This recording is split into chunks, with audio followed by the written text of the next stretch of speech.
and GST.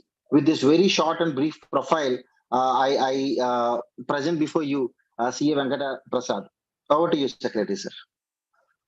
Sir, now over to you, today's speaker, sir. Who will start? Sudhir sir will start. Yeah. Thank you, Mr. ACS Garu, for the introduction. So the topic which has been dealt today is on the 47th Council's recommendation. I am aware that already one session had been happened. That has happened soon after the press release. So now we are in a bit better position because there are a lot of circulars and a couple of notifications have been received, and we know the actual interpretation and actual changes what has been intended. At the same time, we are not in a full advantage because the majorities of the rate changes, the exemption and the rate change notifications are not yet been released. Although the press release says that the 18th of July will be the cutoff date for this, that is the Monday will be the cutoff, and till now we are not having that notification. So we are every day expecting that it may come today. So that is the same expectation today also I'm having. We need to wait and watch, but 18th is the cutoff date for starting. Maybe Saturday or Friday we should be getting for sure. I think so. So, sir, Sudhir sir, sorry for interruption. Few members are listening from our GST circle room, sir. Around 15 to 20. Oh, wonderful. Nice to see. Sir. Yeah. So, so today we are going ahead with what are all the things which is materially available with us. With that we are going ahead. So broadly the coverage is been looked at as the journey which is there and the status which is there. Now we have completed 5 years in GST. Let's have a small look at what are the challenges and what are the things which is there as far as the GST is concerned.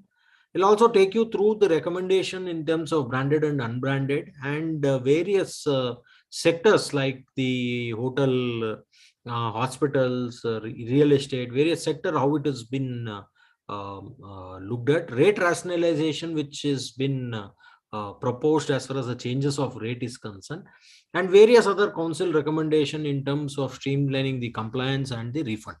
So these are the things which we will be taking you through today.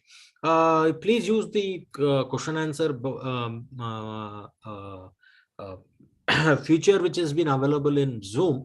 As and when you get any query, please do put that in the question answer so that we will be able to answer it all at once in the last. So look at the small chart on the collections of the GST. So if you look at the one which is there in the green color is on the collections of 22-23. So you could look at how April, May and June, all 3 months, the collections have been going more than what it was there in that previous month in any of the last 4 financial years. So this gives a very clear indication that 2 things are happening. One is that inflation has increased the prices and thereby GST collection is also been increasing. That is one natural phenomenon. Second is also that the due to that introduction of GSTR 2B, that I would be eligible to take the input tax credit only when it is appearing in my 2B, else I am not eligible to take the credit. So although this sort of a theory was there prior to January also, this sort of a theory was there in place, but it was not made fully operational in terms of a law position. So thereby from January onwards, the people are restricting their credit. The moment the credit is being restricted, there the cash payment is becoming more. So the restriction of credit could be because of various reasons. It is not only for non-payment due to the vendor. It could be various other issues also possible. So there could be a small corrections of those errors which has been there, which may also be coming in the few months from now. So look at the status of the GST as we have completed 5 years. We have looked at, there is a broad tax base. Everything, almost everything is taxed. There are a lot of exemptions which, to start with, when the GST was there, slowly if you look at each council minute after council minute, there were removal of the exemptions. Slowly there are many exemptions which being removed. Even in the 47th council amendment proposal also, there are many exemptions which is going away. So thereby they are ensured there is a small widening of a tax base on a staggered manner. That is what has been done. So what is not there today is only the clubbing provisions which was there in the central excise regime, where you had one or more manufacturer in a same premises. Then for the purpose of threshold of tax, taking a registration and paying the tax, that is 1.5 crores, it was considered both put together. So that sort of a threshold, although it is a lesser threshold there in the GST for goods, many states it's 40, and few states is still at 20, and for services is 20 throughout. The clubbing principles of the same family or the same premises, that is not there. Except that, I think everything else has been bought in. RCM on government services has been bought in. TCS was introduced on this food aggregators and the cab aggregators. So thereby they have ensured that a lot of the unorganized sectors which they were not paying, collecting, not registering and paying tax, there is some amount of tax being collected there also, and that is increase of the revenue to the government. Then you look at the rationalization of the rate. There are a lot of things which has been talked about rationalization of rates. But if you look at all the rationalization of rates is tilted towards the revenue. So there is hardly anything which is getting reduced. Everything is being increased. So there was a radical thinking that they want to come up with only a three rate structure, do away with a 18% or a 28%, do away with the 28% and increase many of the 5% to 12 and 12 to 18 and come up with a three rate structure. So that was a proposal which was being there. That would have increased the tax burden on many regular products like anything. So because of this inflation, they did not want to further increase the inflation by collecting more taxes on the increased prices. So thereby this has been kept on hold. But there are lot of changes which has happened in this 47th council meeting, which I am going to take you through in a while. So in sum and substance, the rationalization of rate should have been looked at having an increase of the tax base by getting more and more number of registration into the tax net, and thereby reducing the rate.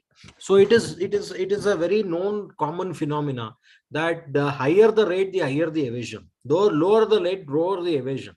So the government is not able to look into this particular aspect. They're also not only losing a lot of GST because of evasion of an higher rate which has been prevailing, they're also losing an income tax.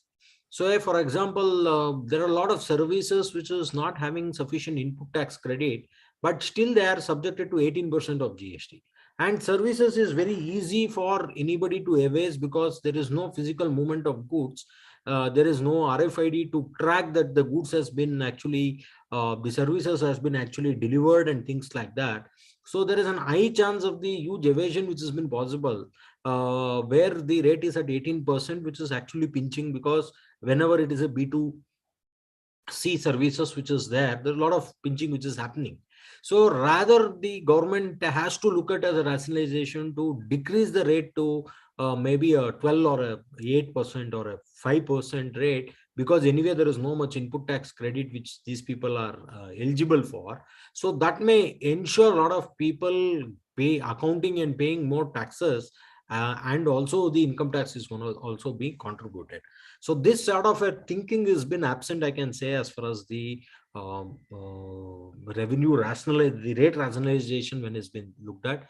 There are a lot of end user exemptions, and no end user exemptions has been now prevailing. Everything has been getting removed. Amendments to the law to be aimed at increasing the economic growth in the medium and long term. So this has not been looked at from a long-term economic growth perspective. The laws are more of a what I can say is a revenue biased. Many of the amendments are one-sided amendments for the revenue. There are hardly any amendments, maybe one or two, like the interest, maybe another thing which has been happened.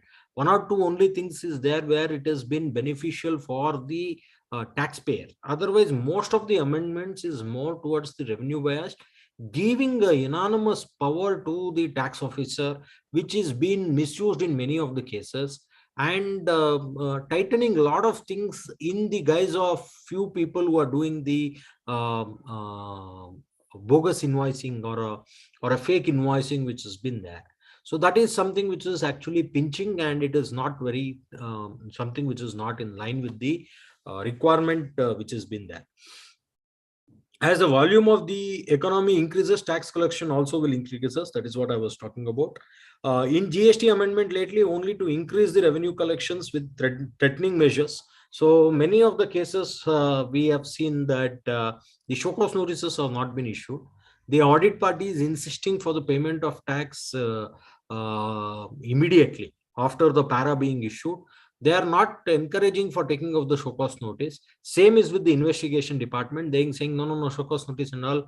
If you issued, you have to pay 100% penalty. We have to do X, Y, Z. So instead of that, you pay. So a lot of arm twisting and threatening mechanism has been enforced by many of the officers. I'll not say all officers, but I would want to use the word many of the officers, because many of them are going to this particular level of doing a arm twisting mechanism for collection of the tax and violating the principle of natural justice. So this has been a very, very common phenomenon today as far as the GST is concerned.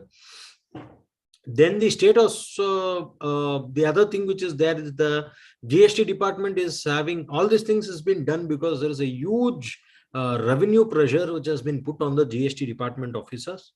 They are having huge target irrespective of the rate of growth of economy. So the economy is growing only at 5%, but the tax collections growth target has been given more than 20%. So that is putting more pressure on the officers, and the officers are putting the pressures on the taxpayer. So there is a requirement of correction at the source level. So this is something which most of the trade associations or many of the people who are connected with the policy making of the government has to be represented for. Many of the amendments have been aimed to curb the GST evasion. So a lot of amendments have been brought in with disguise of telling that we are getting this for the evasion. But if you actually look at the more than the person who is actually evading the tax, the genuine taxpayer is getting suffering in many of the cases. So this is something which is not in line with the original GST how it should be there. Draconian powers has been given to the officers, so this is misleading. It's been misused by many of the officers very frequently. Might it be the power of arrest? Might it be the power of blocking of the credit? Might it be the power of attaching the bank account, provisional attachment of the bank accounts? So most of these powers are making the officers to misuse the powers for the collection of the revenue and also for their personal benefit. So which is something which is not what GST should have been there. So the way forward has not been clear. There was a very clear-cut thing when the GST was been introduced that the petroleum product should be bought in from a date to be notified. So that is not happening. So because the petroleum product is not under the GST, we are ending up paying more taxes on the petrol. It is about 55% on diesel is what we are paying.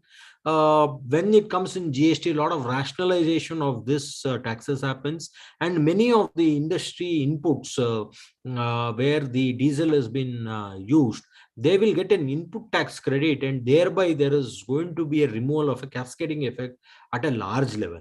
So because if the input tax credit is been given, the states and the center will lose their revenue portion, and thereby they are not looking at getting this into the tax net, and there is no clarity or things which has been there as in this particular direction. So that is the status of GST what we are having today. Now coming back to the working of the GST Council, it is more or less is becoming a rubber stamp of the CBIC, we can say. Although the GST Council is being there for being headed by a non-bureaucrats, that is the state finance minister and the union finance minister makes the decision, but most of the things which has been for the revenue, without looking at the taxpayers benefit or the challenges, a lot of things are getting passed to CBIC, proposed by CBIC is getting passed to the council, which is more for quicker revenue collection and revenue augmentation, giving enormous powers without accountability, and rate rationalization for increasing the revenue. So these are the few things which are been looked at. There is a press release only which has been given. The council minutes have not been shared quickly to get to know what exactly is there. And many of the council recommendation which is for the beneficial of the trade has not been brought as a law amendment. So there are n number of council recommendation. One among the famous council recommendation was that you need to that as far as the non-payment of tax by a vendor.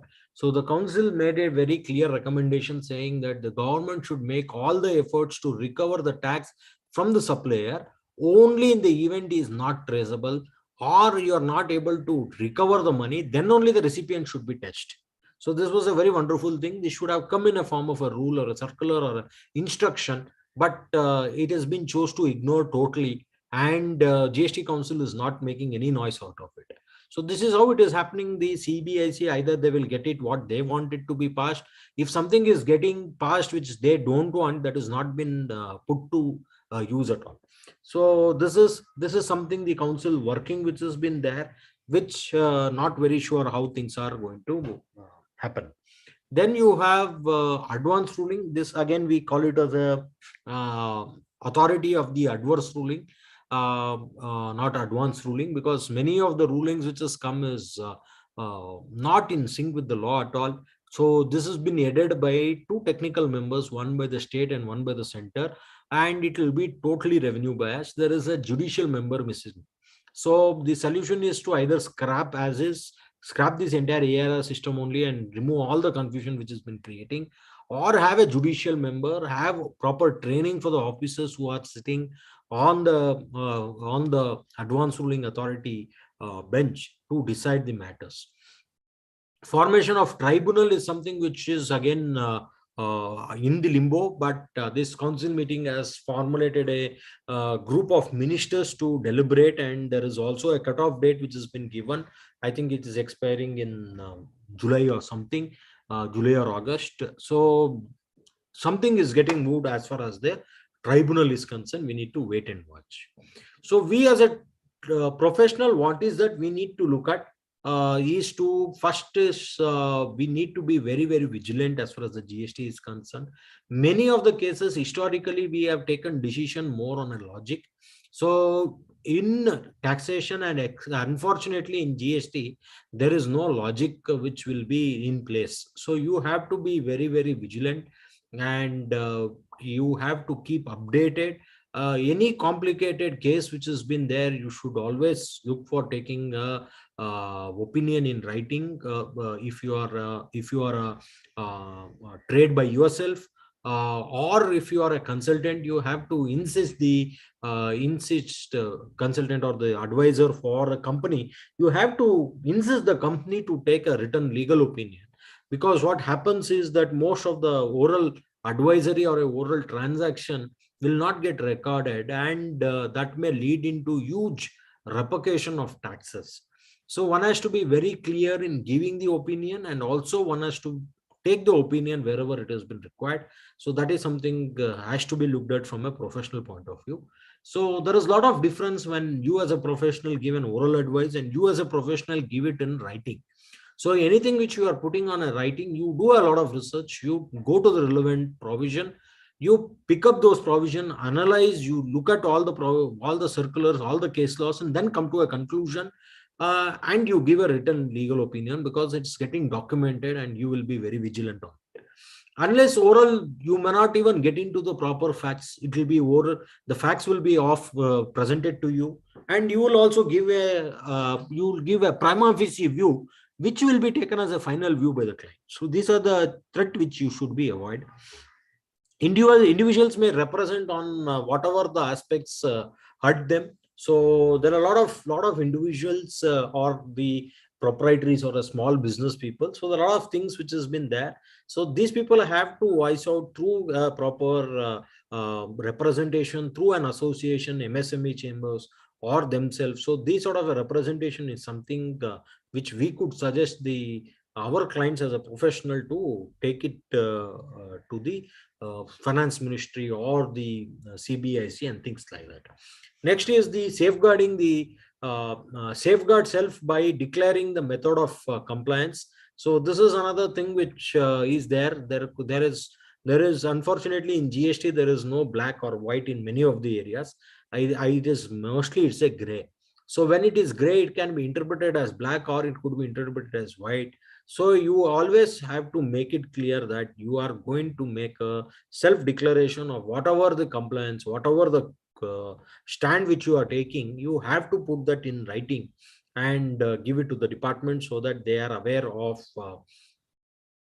what exactly the stand which has been taken by you, and they will not be able to do any alleging of the what you call the no allegation of fraud, collusion, misrepresentation can be made later. So that is something which you should be clear.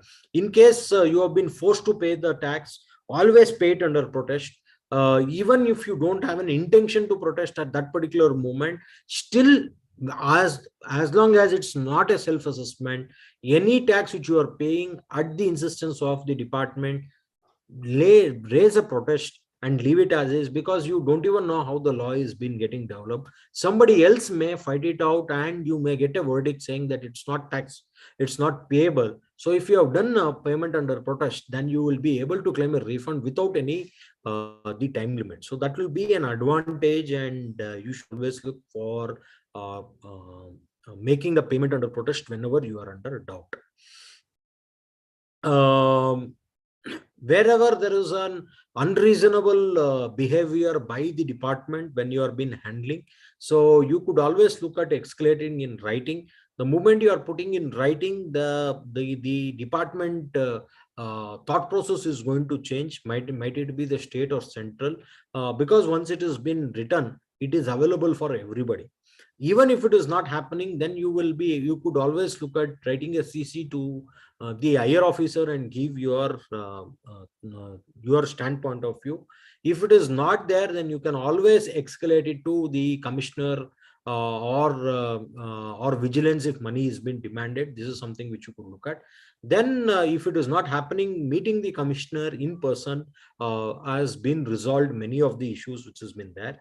So this is one of the tips which you could look at, how to handle things on a professional basis.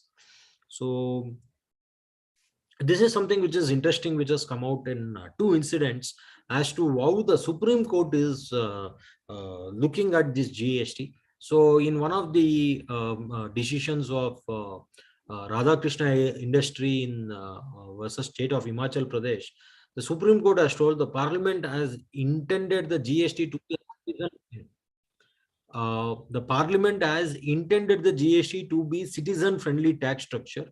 The purpose of the act is lost by the manner in which the tax law is enforced. So this is what the Supreme Court is to say. And there was again a very famous video which was going around where it was told that it is very easy to reach the moon, but we will not be able to look at the GST policies. So this is what something which the Supreme Court is telling, not me or any of the common public. So Supreme Court judges are feeling the GST is so complicated, but we have been issued a show cause notice in all the cases for alleging fraud, collusion, misrepresentation. There is no scope of benefit of doubt which has been given for the interpretational issue. So that is how they have been looking at this. So this completes the overall the GST standpoint where we are today. Few issues on that which I wanted to highlight. Now coming to the few changes which has been there as far as the 47th Council meeting is concerned. One is this, many of the products you may be aware that there was a branded and unbranded goods has been treated separately as far as the GST is concerned. The branded goods were subjected to GST at 5-12% as the case may be based on various products. Same thing if it is an unbranded, then the GST was exempted on the same. Even if you are using a unregistered brand and on which you are foregoing an actionable claim, then also you need not pay the GST on the same. So now they are looking at taxing even the branded. However, if that is there for a prepacked commodity and it is for a retail pack. So if it is not for a retail pack, it has been used for a bulk consumption, then it would be taxable. So that is something which they are looking at, even if it is an unbranded. Branded, anyway, it is taxable, but unbranded, they are bringing the pre-packed and pre-labeled retail pack also from the exemption. They are excluding it and bringing it to the tax. So we have to wait for a rate notification to actually look at which are all the cereals which is going to come here. So as of now, they have mentioned only the food items, grains, whether or not branded. These are the things which has been there. It also includes some dairy products also like milk and curd. So we need to actually wait for the notification to look at how this is going to have an impact. So the next sector is the logistics and warehousing exemption and the rate. So if you observe there is an exemption of storaging and warehousing of agricultural produce, but there are few agricultural produce which are suffering tax because they are being subjected to the secondary processing on that particular product. So that is which attracts something called as a nets, spices, copra, jaggery, cotton, etc., which is actually coming out from a process. So there was an exemption hitherto on storaging and warehousing of these commodity. So this exemption has been removed and this would be subjected to tax. Most probably it could be at 18%, but we need to wait and watch for the rate notification to come out. Then there was an exemption for fumigation of a warehouse of agricultural produce. The fumigation services exemption has been removed. That would be taxed hitherto. Then there was a transportation by rail or a vessel of railway equipment and material. So any railway equipment and material transportation that was exempted and that has been now withdrawn, that would be subjected to GST. There was an exemption for traveling to and from northeast states and which has been now restricted to only economic class. So earlier even the first class was exemption. Now it is restricted to economy. So all this business class, first class, that would be subjected to GST. GST is given an option to pay. For a goods transport agency, there were two options which has been available now. One is that the goods transport agency can charge GST at 12% taking the input tax credit, in which case you will be eligible to take the input tax credit, no problem at all. I will also be eligible to take the input tax credit, me as a GTA output service provider. So I can opt for 12%, in which case you will not pay anything under reverse charge mechanism at all. Another option is that I will opt not to go for forward charge, and thereby I will not pay any tax, in which case you have to pay as a recipient under reverse charge 5% GST without going for any input tax benefit. These were the two options which is available. But after paying GST under RCM, you are eligible to take input tax credit, no problem. But me as a supplier, I should not be eligible to take any input tax credit. Now they are coming with the third option, where they say is that RCM, RCM also on the forward charge also I can pay 5% by a goods transport agency. So earlier I can only pay 12%. If it should be 5, it should be paid by you as a recipient. Now I can also charge you 5%, in which case you will not pay. So my view is that it is creating a lot of confusion. Earlier there was a clarity. If nothing has been charged on the invoice, pay GST at 5%. But now if the invoice has been charged and this goods transport agency is an unorganized, you pay GST to this transportation vendor, then you will not be able to track him, and he is not remitting the tax to the government. Then what is the impact which they are going to have? Because it is not part of QB, you will not be eligible to take the input tax credit. So this is going to be creating more mess rather than a relief is what I feel. But we need to wait for the final rate notification for us to get a clarity on this. Renting of trucks and carriage with the cost of fuel being included, as earlier it was 18% the renting of truck. So that has been brought to 12% whenever there is a fuel which has been included. If fuel is not included, it will be at 18%, which continues. So this was more or less rationalizing with the transportation of goods and passengers with the passenger with the goods. So that is the rationalization which they have looked at. Vehicle with operator of transporting goods on time basis attracts GST at 18%, and GST on renting where the cost of fuel is included will be charged at the prescribed of 12%. So where they are saying 18% will be there where it has been given with an operator, but on a timing basis. So that is also we need to wait for the notification to get a more clarity on that. GST rate reduced on transportation of goods and passenger by ropeway from 18% to 5%.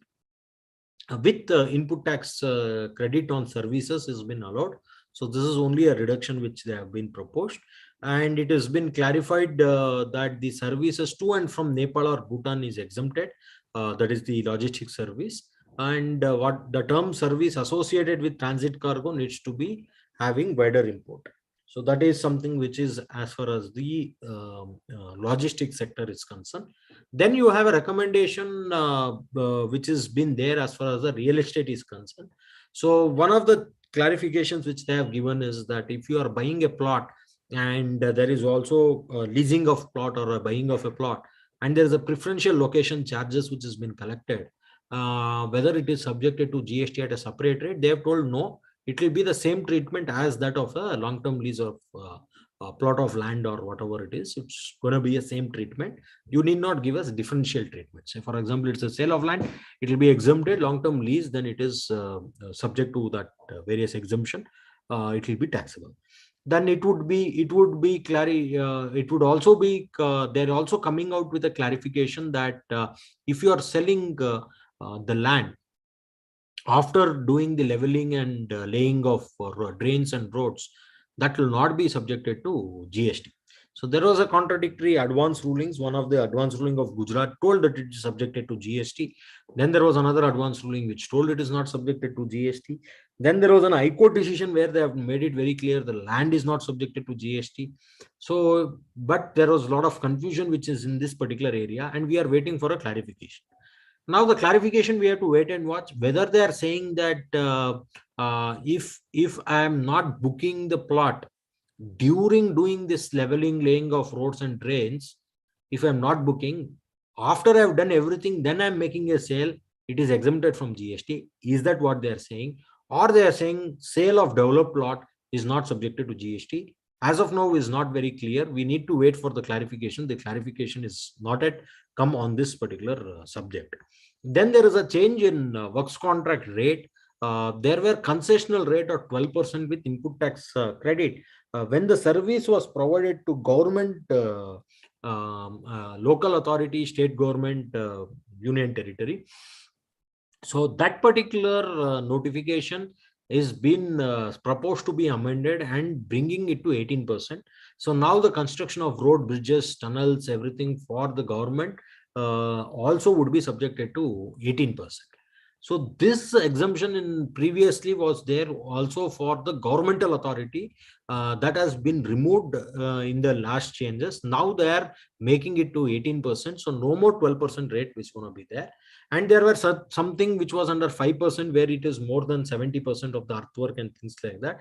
That 5% thing has been brought into 12%. This includes the changes to the respective subcontract also. So that is a change which they are proposing as far as works contract is concerned. Next is the hotel or stay services which is concerned. So if you are there was a unit of accommodation which was equivalent to 1,000 rupees, which is 1,000 rupees, less than 1,000 rupees per day or its equivalent, was exempted. So some PGs, if they're charging less than 30,000 rupees per month, that was exempted. So that is been now that is now being looked at, taxed at 12% now, with maybe the input tax credit would be there. We need to wait and watch for the notification as far as this is concerned. And coming to the renting of residential dwelling, renting of residential dwelling used for the purpose of residence was exempted. So when you are doing it, one of the common questions which was coming is that if the lessee, that is a recipient, is a company, is a business entity, even though whether it is exempted, the question was coming. The answer was very clear. As long as it's a residential dwelling used for the purpose of residence, then that would be exempted. Now what they are doing is, no, residential dwelling used for the purpose of residence by a non-business entity will be exempted. The moment it is a business entity, even if it is a residential dwelling used for the purpose of residence, the GST will be payable. So that is what they are saying. Maybe it is at 18%. Hotel accommodation is at 12%. So this could be having a lot of challenge. So this is what we have to wait and watch for the notification for the rate, what it is going to be there. So the another challenge which comes up, the question immediately comes up is whether the recipient is eligible to take input tax credit. So many of these PGs will be taken by the corporates for their employees. It has been part of their reallocation cost, which will be borne by the company, promised to borne by the company as a part of their employment contract. So they are bearing the cost of it, whether they will be eligible for input tax credit. So that is again, there is something under 17.5, which talks about a personal consumption. So whether this renting, whether it is a personal consumption or it is a business consumption, so that gets into a question. In my view, you should be eligible for input tax credit, but that is a gray area which one will be going into.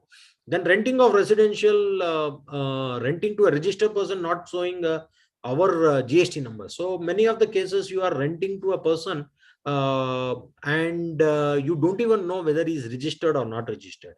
He could be a landowner by himself, and he is for other properties, and he is having a GST number because he is getting rents more than 20 lakhs. So now he becomes a business entity because he has taken it on he is already having a GST number. So what will be my liability if he is not disclosing that he is a business entity or otherwise? So that clarity has to be looked into. So the exemption for hostels and PGs has been now removed totally without any 100,000 rupees of basic limit. So this may cause a lot of challenges for many of the students. So many of the hostels which has been used by students in the colleges, so this will be subjected to GST at 12%, so which increases the cost of the education. I think from that point of view, this was not a welcome move at all. And another challenge comes up as far as the residential dwelling is concerned. The non-compliance would be more. Most of the people who are giving their residential dwelling will be nothing to do with the business entity. They will be more to do with their own individual savings, and they have a property for rent, or they are landowners and they got something on development and they're giving it on rent. So these sort of things which will be there, and they're not proper business people. So asking them to do the compliance, filing returns, collecting tax will have a huge impact. So that is something which they should have thought of. The another is a tour operator service. So the tour operator service, when it has been provided abroad, it is not subjected to GST because the service is consumed outside India. However, when the tour operator is having a mix of few things which has been there in India and few things is being done outside India, it's a package tour where portion of the tour is in India also, then the proportionate to the tour conducted in India, that would be subjected to GST, subject to a condition that the concession does not exceed half of the tour duration. So that should not be more than 50% of the tour duration, then only you will be able to do that. So this also we need to wait for a proper notification to come up with. Then recommendation of impact on hospitals. Healthcare services, most of you are aware, it is exempted from GST. The healthcare services also includes renting of a room. So anybody is having a procedure, medical procedure being done, so he will be again shifted to a room and he will be monitored for a certain period, or he will be shifted to room and then he will go to a procedure and things like that. So there is a supply of room. They will also be given a lot of diet and all which has been there. So now the hospital charges for the medicines, it will charge for the consultation, it will charge for the procedure, it will charge for the rooms, it will charge for the food. So the entire thing comes in something called as a composite supply, where the principal essential is to get an healthcare service and everything else is an incidental. In a room per se, the treatment may not have happened, although they may administer a lot of fluids and various drugs has been administered when you are there. But renting per se, there is no medical health procedure which has been given as far as a room rental is concerned. So, but this is incidental to getting a treatment. So thereby, even though there is a separate line item which has been there, this is all put together as a composite supply and everything should be exempted. So this is the thought process which we were in. Now what they are saying is that if you are charging 5,000 rupees, exceeding 5,000 rupees, then the GST on that is 5% and you will not get an input tax credit. So now they are removing this composite supply, bringing the room separately and taxing it. So this will have a lot of complications in terms of our understanding of the composite supply itself. And if this has been accepted, there are n number of composite supplies which is there on a day-to-day organization. Everything could be questioned and everything can be taxed in bits and pieces. So I don't think that they think that this has been going in the right direction as far as the way the GST is being proposed here. So few questions which is coming out is that, okay, if I'm charging GST on this at 5%, whether my recipient will be eligible to take the credit. Now there are two types of recipients which they will be looking at taking a credit. One is a corporate tie-up. So there are a lot of companies have a tie-up with an hospital. Anything which happens to their employees, they will go there, get treated, and the company will take care of the expenses. That is what they do.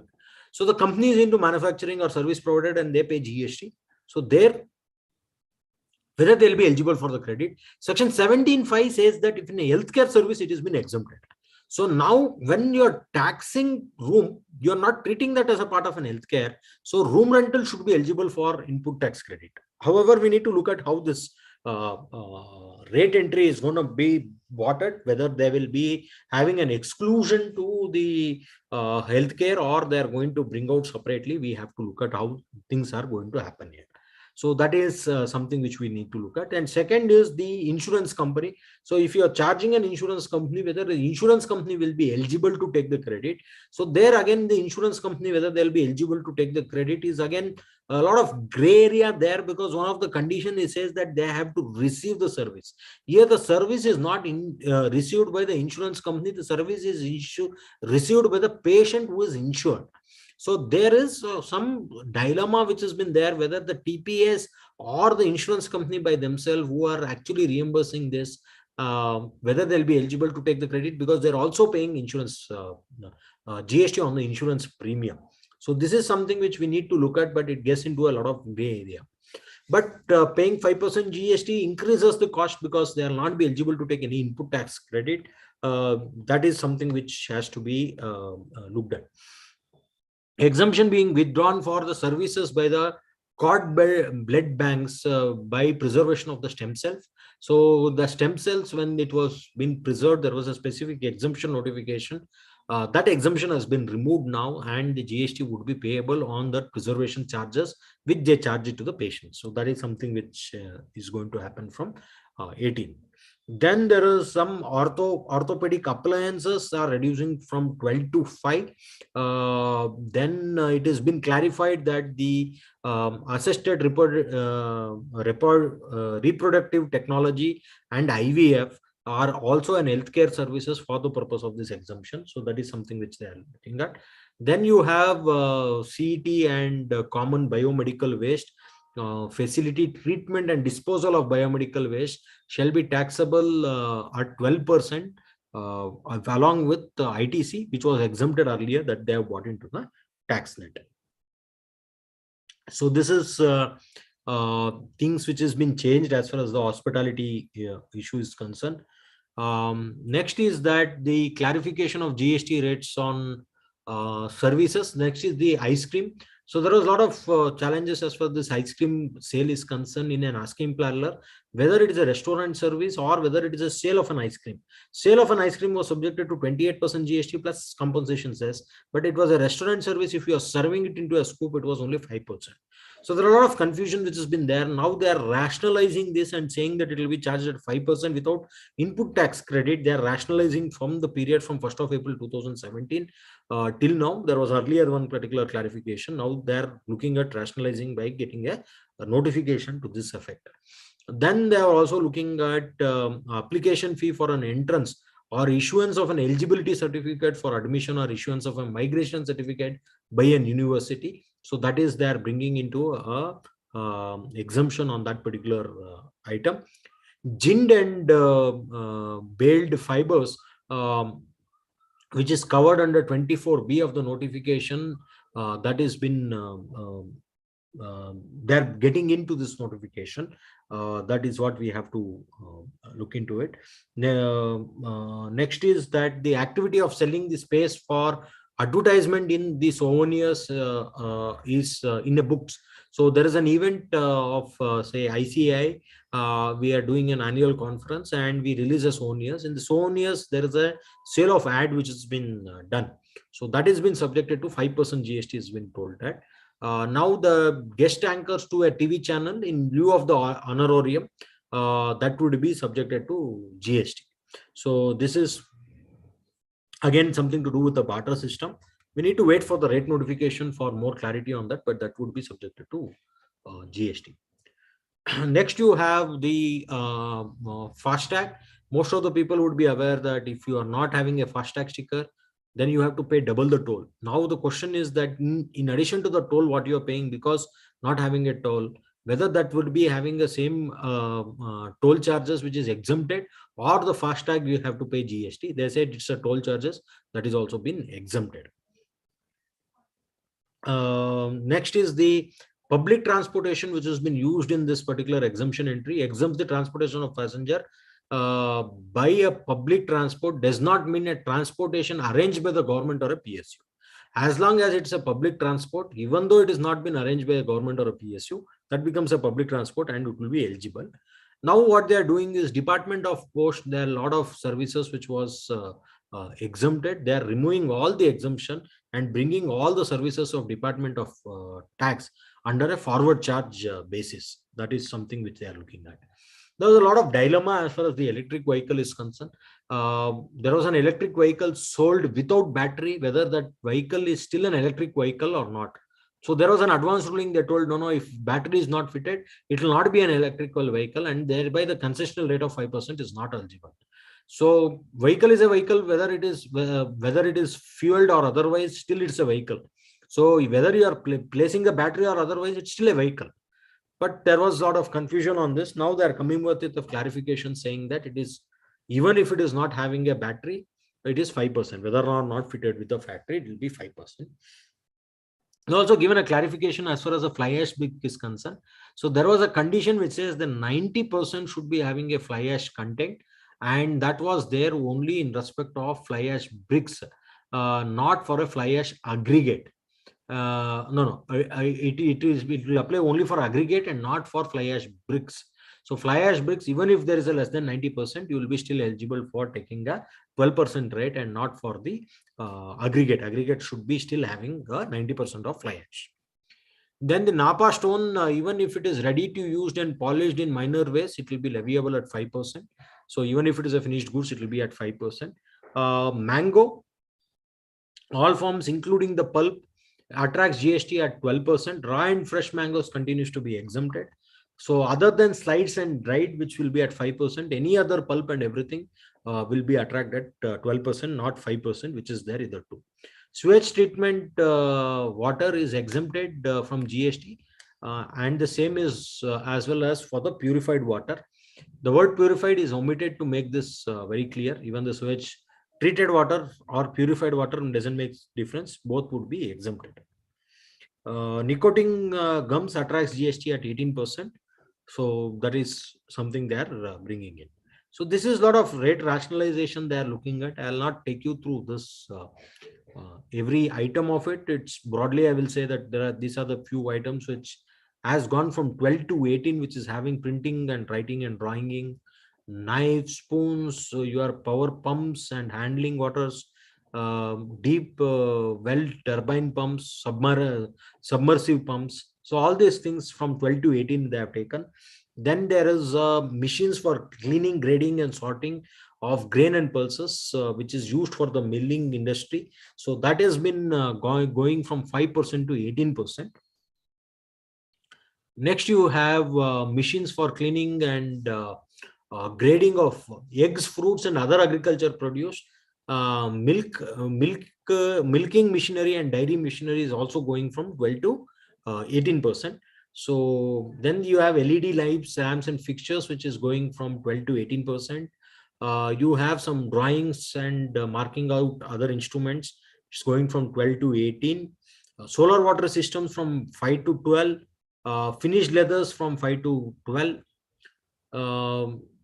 Then that to remove the inverted duty structure, the services supplied by a foreman to the chit fund is becoming 12 to 18, so that gets the no inverted duty structure. There are certain job works which were at 5%. All these things have been made at 12% now. Then you have certain appliances, Tetra Pak packaging, tar. You have few tablets, cut polished diamonds from 0.25 to 1.5%. These are the changes which has been there proposed as far as these goods are concerned.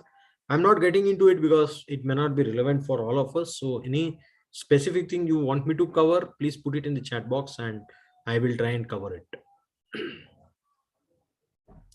So next, certain key exemptions which has been withdrawn, that services by RBI, IRDA, SEBI, FSI, GST are now taxable. Now any services provided by RBI was exempted even under service tax regime and in the GST regime.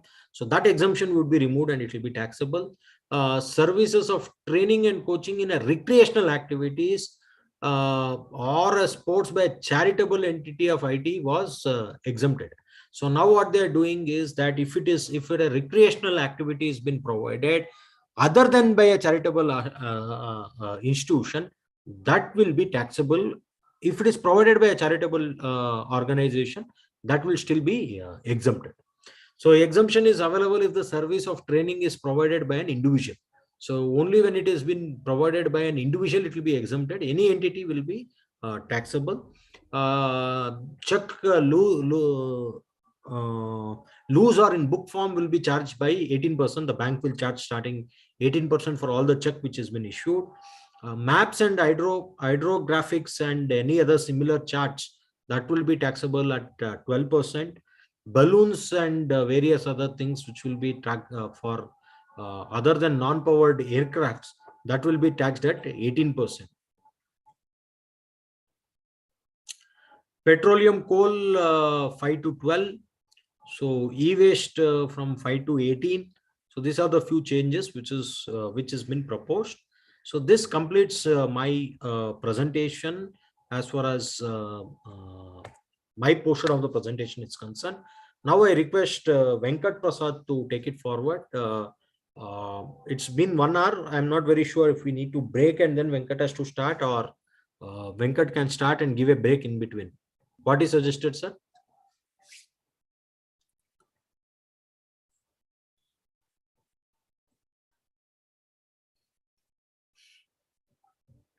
Deepak ji, are you there? Yes, sir. We'll give a break now, or if Venkat can start for half an hour and then later break. As you say, sir. So we'll do one thing. Instead of cutting the Venkat's topic, we'll take a quick break for about 10 minutes and come back and Venkat will start. Okay. Thank you all for the patience listening. I'm staying back for the question answers.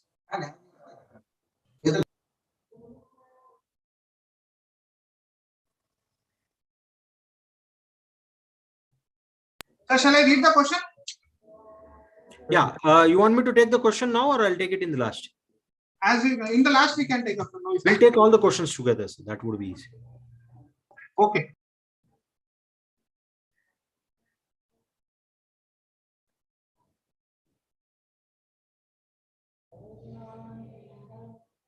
So we'll start by around 5:10.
Yeah, you can start off, Venkat.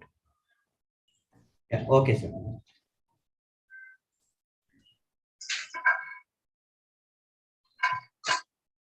Welcome back. We'll start the session. Venkat sir, you can take it up. Yeah, is my screen visible? Yes, sir. Full screen, no? Yeah, full screen audio also clear, sir. Okay, fine. 1 second. Yes. 1 second. Yes. Yeah, so far we have seen rate changes and various industry specific. Now, in the coming slides, we would be seeing the very important changes on the refund related or other compliance related matters, be it GST return filing or other invoicing and all. So I would be I would be starting with the refund related, then followed by the other compliance matters. So there in refund there are a lot of important changes. Most of them are beneficial in nature, and it will in fact wherever refund got stuck or refund got less. So this changes whatever it has come, most of them are also given retrospective effect. So in a way increases the refund eligibility. So please see, and also that wherever any specific questions on the particular case we'll take at the end. Then we'll start with the first change. The background of this change is that, as all of you know, there is a inverted duty structure in some cases. This is unavoidable because some goods owing to market sentiment or else the consumer sentiment, they have to tax at a lesser rate. For example, if you take tractors which are used at farmland or agriculture, they can't be taxed at 28% or 18%. They have to tax at another 5%. Initially, there was 5%. Later, it increased to 12%. So, what will happen? But the various raw materials which are used in the manufacture of such tractors will be liable at 18% or 28% sometimes. For example, the steel used in the manufacture of tractor, or tires or various spare parts used in the manufacture of tractor will be liable at 18%, 28%. Thereby, if you see there's input tax rate is more than the output tax rate. Thereby, the manufacturer or the supplier will be accumulated with a lot of credit, because whatever the input he gets will be more than the what output he is going to pay. So because of huge variation in the tax rates.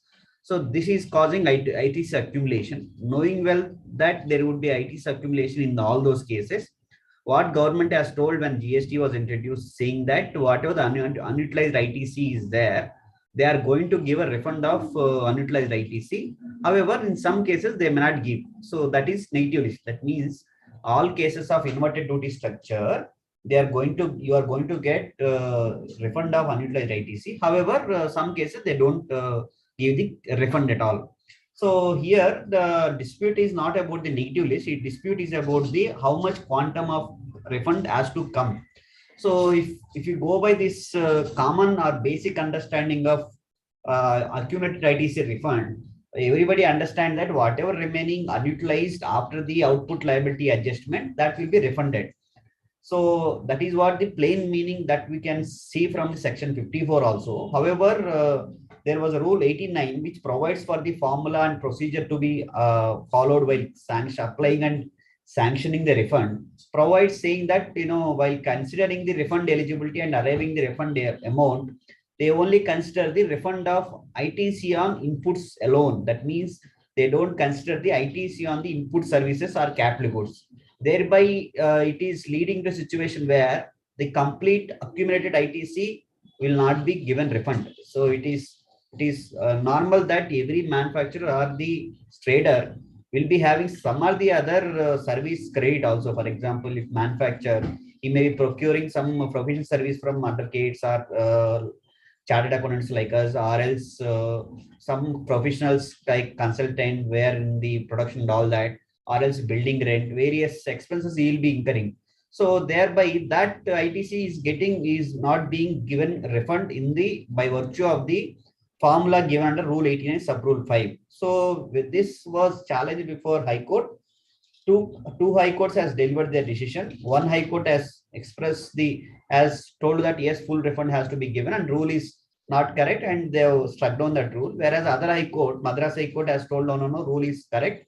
And that means there are counter views on the how much is the refund has to be given in case of inverted duty. Is it full accumulated refund or else only the attributable to inputs ITC only? So this matter was gone to Supreme Court, and Supreme Court, unfortunately, they have also agreed with the Madras High Court, which is in favor of the government, saying that only not full. It's not a refund. You don't get the refund of full accumulated ITC. You only get the refund attributable to the inputs ITC. Thereby, input services or capital goods ITC will not be refunded, though you are under the inversion duty structure.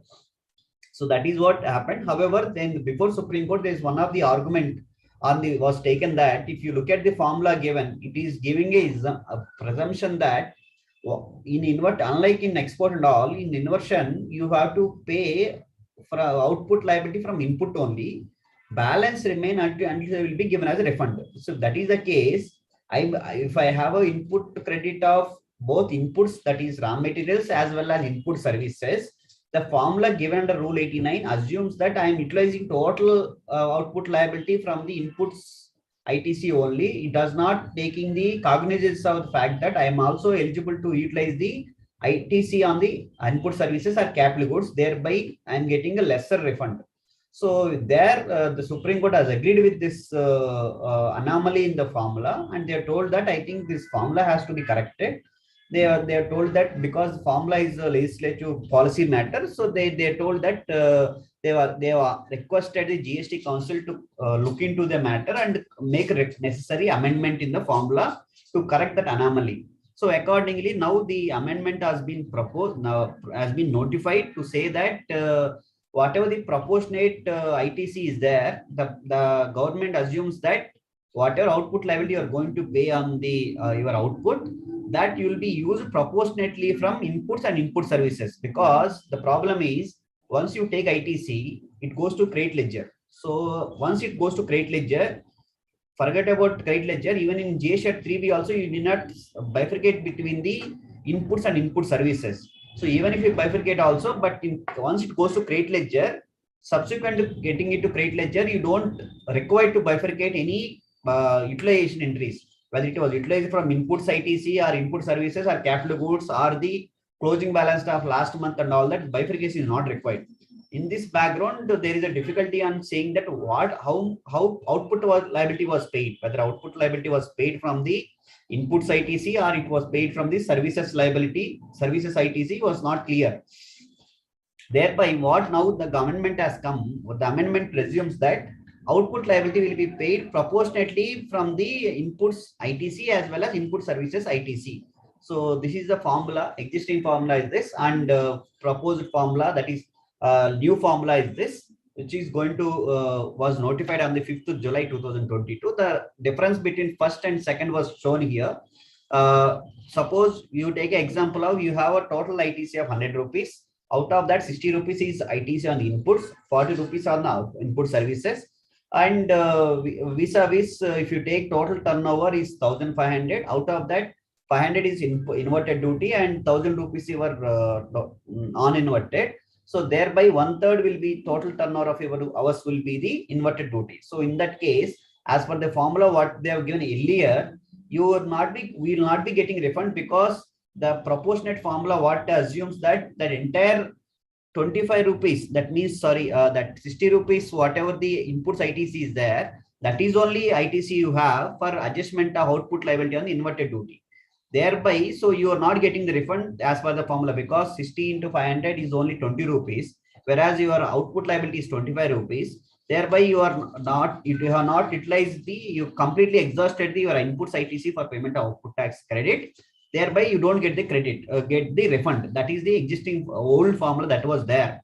Now, what is the new formula about? New formula says it is not about how it is only the inputs ITC will be allowed for the payment of output tax credit. So they say this is how they say. So the only difference is earlier it is the 25 rupees what they are paying, they completely was presumed to be utilized from the 60 rupees only. Now they are presuming that no, the 25 rupees is used proportionately from the inputs as well as input services. That's the reason if you see the 25 rupees output liability, 25 into 60 by 100, that means that is only used from the inputs ITC. Accordingly, you are getting the refund of 5 rupees now. So this is the benefit of this new formula. To some extent, the wherever people are applying for refund under this category, this is a very beneficial amendment. Of course, amounts and the increased benefit will depend on the numbers what we are having in each case. But certainly, this is to some extent, it is a beneficial amendment in favor of the trade. Hope I'm clear. I'll move to the next change. What again in the refunds only. Again under the refunds under the inverted duty structure. So the background of this change is again that generally in GST, as was mentioned in the beginning also, there are less end user concessions or end user exemptions. In the past, either service tax or VAT or central excise, there are a lot of exemptions based on the end use. If it is meant for so and so, it is exempted and all that. But in GST, it is very less. But there are some concessional rates are available. Suppose if it is same work contract is done to government, there is concession. Of course, now it is in proposed to increase, but that is different story. Similarly, there is various cases. One second. Yeah, there are very other cases where if it is supplied to the government organizations or some specified categories of recipient, there is some concessions available in the GST rates. Suppose if I supply computers or hardware to the defense ministry or research organizations or some kind of allowed ministries, so there are concessions are available. Same product, if I sell it to normal, I may pay it 18%. Same product I sell it to this research organization, I may pay at 5%. Thereby, this leads to accumulation. This is nothing but an inversion rate, and thereby it leads to accumulation of ITC. So this is what will happen when supplies are made to the notified suppliers, so recipients were at the concession rate. One second. Yeah. So in this background, there was a earlier whoever has this kind of inversion were getting the refunds, and even the department also without any objections have been sanctioning the refunds, whatever as per the formula and procedure. Even traders, whether they are actual manufacturers of that product, that is, whether they are actual manufacturer of that commodity, or they are traders or distributor dealers, they are getting the refunds. But there was circular just before lockdown, that is that 135, where it was clarified. They have taken a context. They have taken a context where, while clarifying the context, that there is a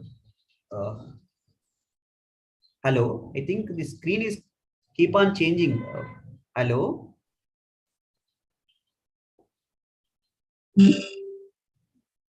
So Deepak ji, yes, sir. Tell me, sir. The slide is keep on changing. I without me clicking on it. Maybe slide is being controlled from your laptop only, no, sir? Reshare, na? Unshare and reshare. Okay.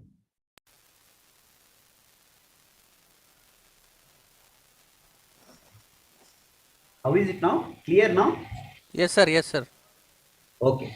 Yeah. So in this background, there was circular where in the March 2020, where they have clarified in the context of, suppose there is a product which I purchased at 18% in the January 2020.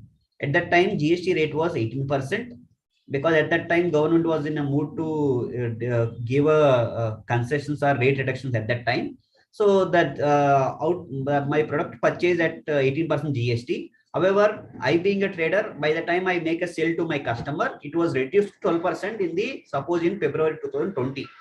So in that context, government was clarifying if the inputs and output are the same product, and just because there is a rate change happens, you don't get the refund of that, and it is not an inversion category. Thereby, whatever the accumulation leading to that cases will not be refunded. That is what the clarification they have given in circular number 135 in March 2020.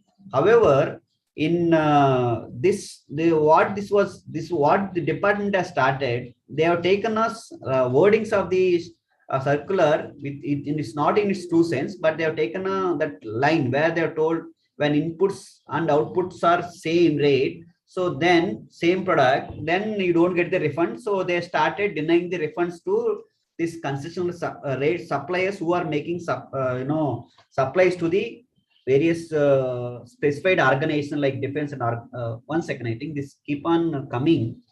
So Sudhi sir, will you share, or should I ask somebody else to share? I think there's some problem with the sharing.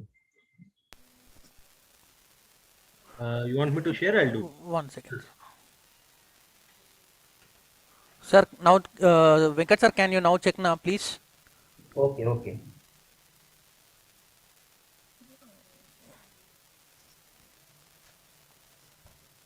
Yeah, you are getting screen right now.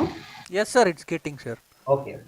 So in this background, so department has started misinterpreting circular saying that if you are a trader, you don't get the refund in the inversion case, and thereby they started denying the credit. They're denying the refund, and the matters have gone to High Court, and there were 3 High Court judgments has come holding that the circular was misread, and even circular clarification, if at all that is the intent, also is not correct, because it is going against the plain language of section 54 as well as rule 89, and they have struck down the circular, and also they have told that refund is eligible in all those cases of specified organization, supplies specified organization, and that is what the cases 3 high courts have told anonymously, holding that refund is eligible, because the refund is rejected, the entire objective of giving concession will get defeated, and also that the restriction is not clearly coming out from the sections and rules. Again, this is coming here. Yeah. So now what government has done, they just implemented this the court decision, as well as they have removed that anomaly, and they have clarified that the circular clarification was intention in the context of rate change only, not in the context of all cases wherever there were supplies were made at concessional rates.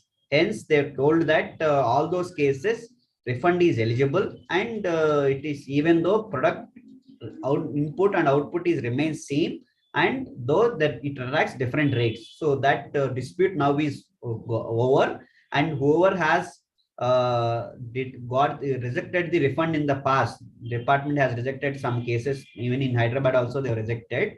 So wherever the refunds got rejected in the past, now they can claim refund, because the circular itself was amended with very clear clarification saying that this is not the intent of circular, and whoever has they can reapply it, or they can ask for the again refund under other category. And as far as time limit also, because now that there was time extension, which I want to discuss in the subsequent slides, they have sufficient time from 2018 July 2018, they have sufficient time, they can apply for all those categories, all those periods. So whoever people have missed it saying that they are not getting, so they stopped applying also, they can reclaim, they can go back and claim the refunds. So this is another beneficial development in this latest council meeting. And another important development here is there was certain cases. So before that, for exports, there are 2 options were given to exporters. One is that either they make exports with payment of tax. Second option is they make it under LUT. So whatever that unutilized ITC, whatever the unutilized ITC is there, they are going to get the refund under the second option. As far as first option is, what they do is that same unutilized ITC only they utilize for the output tax, and they will ask for the refund. So in first option, once we file GSTR 1 and GSTR 3B, and once the goods details like export details like shipping bill details as well as the ECM details and everything was matched, and turnover as well as tax payment details as per GSTR 1, GSTR 3B are matched, automatically exporters are getting the refunds. This is what initially happened, even though it happens, but there are some frauds department has noticed. That means people are taking some ineligible input credit for payment of this output, and they are claiming refunds because this is system generated refunds, and nobody is need to apply, because whatever the shipping bill filed and GSTR 1, GSTR 3B filed, automatically refund used to come. No formal application is required in those cases. So there is no specific verification of whether they are using eligible ITC or not, or whether they are whether it is coming in 2A or 2B or not, all that verification are not being done. So they are realizing this problem. What their department has started, they amended the rules to say that wherever there is some kind of data mismatches are there, or there some kind of ineligible refunds were taken, so government can stop that refunds, and they'll ask the exporter to come and explain about the eligibility, and they are asking about the various documentation, and various matters have been stuck because all these communications are being handled by the customs, because it is goes into the customs portal also, ICGate portal also. They are given, powers are given to customs officer. So practically what customs officer are full having lot of loads of work, and these matters are stuck for some time, for many times, and the refunds exporters are not getting the refunds even in some genuine cases also. So what now the amendment says is, instead of that port officer or customs officer sitting over that refunds and verifying the genuinity of the refunds to all those cases, it will be given to the jurisdictional officer. That means if the exporter is located from Hyderabad, though port of export may be Chennai or Mumbai, earlier port office, that is Chennai officer, used to sit over the data, person from Hyderabad to go to Chennai and explain it physically and then get it verified and processed.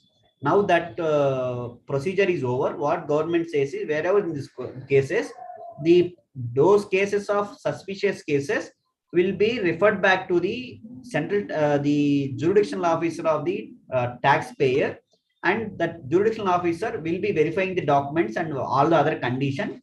And as if regular refund was filed before him, he will be processing it. And after verifying the 2A versus ITC 3B versus 2A matching, as well as the genuinity of the export refunds, valuation, everything he will verify, and accordingly he will process the refund. This is one case. There is another case where refunds also stuck, is that there are some cases exports are made in violation of the customs notifications or the law. Suppose customs says some goods are not to be exported but a certain time, or some cases they say so and so product of so and so quality is not meant for export quality. So all those are violation of the customs law. So all those cases, the customs officer will pass an order saying that this has been exported in violation of the provisions. So all those cases also, they have stopped the refunds. There also they are saying all those cases also will be referred to the jurisdictional officer of the taxpayer, and accordingly the jurisdictional officer will process the refunds, and data filing will be not from the shipping bill, it will be transmission to the jurisdictional officer. From there 60 days the refunds will be processed after verifying the whatever the documents required to be verified under regular refunds. This is another important change. So with this change there is a lot of flexibility for the exporters. Instead of going and sitting in the port officer who may not understand complete data of the exports and all, but practically it is better to go and meet the judicial officer and discuss with him and convince him or get it verified from him. It will be done faster rather than going to everything go to particular customs or port officers. So another important development also is that in this link to the earlier case, so there are some cases are knowingly or unknowingly, there are some cases the refunds were sanctioned at higher amount than the eligibility. For example, as I was mentioning, inverted duty cases, some offices have sanctioned input services refund also, because at the time that interpretation is there, they were convinced with the arguments, they sanctioned it. Similarly, some cases there were exports cases, there were rule 96 where it says some cases you can't make export with payment or tax, you should only make it under LUT route. So but the system has generated the refund and they got the refund. All those cases later the department is coming back and investigating, and they're saying that what to refund you got is erroneous and you should pay back. And some people they don't want to fight with the department because they be having regular refunds. They paid back along with interest, and now the problem is whatever the earlier ITC what was debited at the time of earlier refund, so now they are not in a position to get it back. And the matter, similar matter was gone to Gujarat High Court, because at that time, and then in that case, the department is still denying, saying that I don't recredit because still that investigation is going on. One second. Still the investigation is going on, and so they are not recrediting, and they're simply saying that refund was paid back. So that is what this is. They are not giving back the credit what was debited earlier. Otherwise, this leads to double bonanza for the government, because they are collecting cash in the terms of reversal of the refund, as well as the ITC, which was not to be debited when refund was not applied to that extent.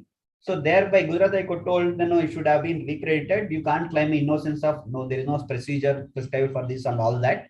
So what now amendment is that they're just implementing that again, this decision, saying that recredit option will be given wherever they pay back the input tax credit at the time of the erroneous refund, along with interest, and also penalty if at all it was levied. Otherwise, no penalty if levied, no penalty is required to be paid.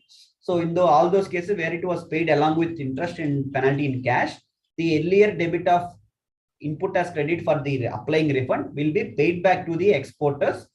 For this procedure, they have to follow. As such, the procedure was not prescribed in the notification, but it was prescribed in the circular, saying that as such, there is no automatic facility or functionality available now in the system. So thereby what they're saying is, you make a manual request to the jurisdictional officer.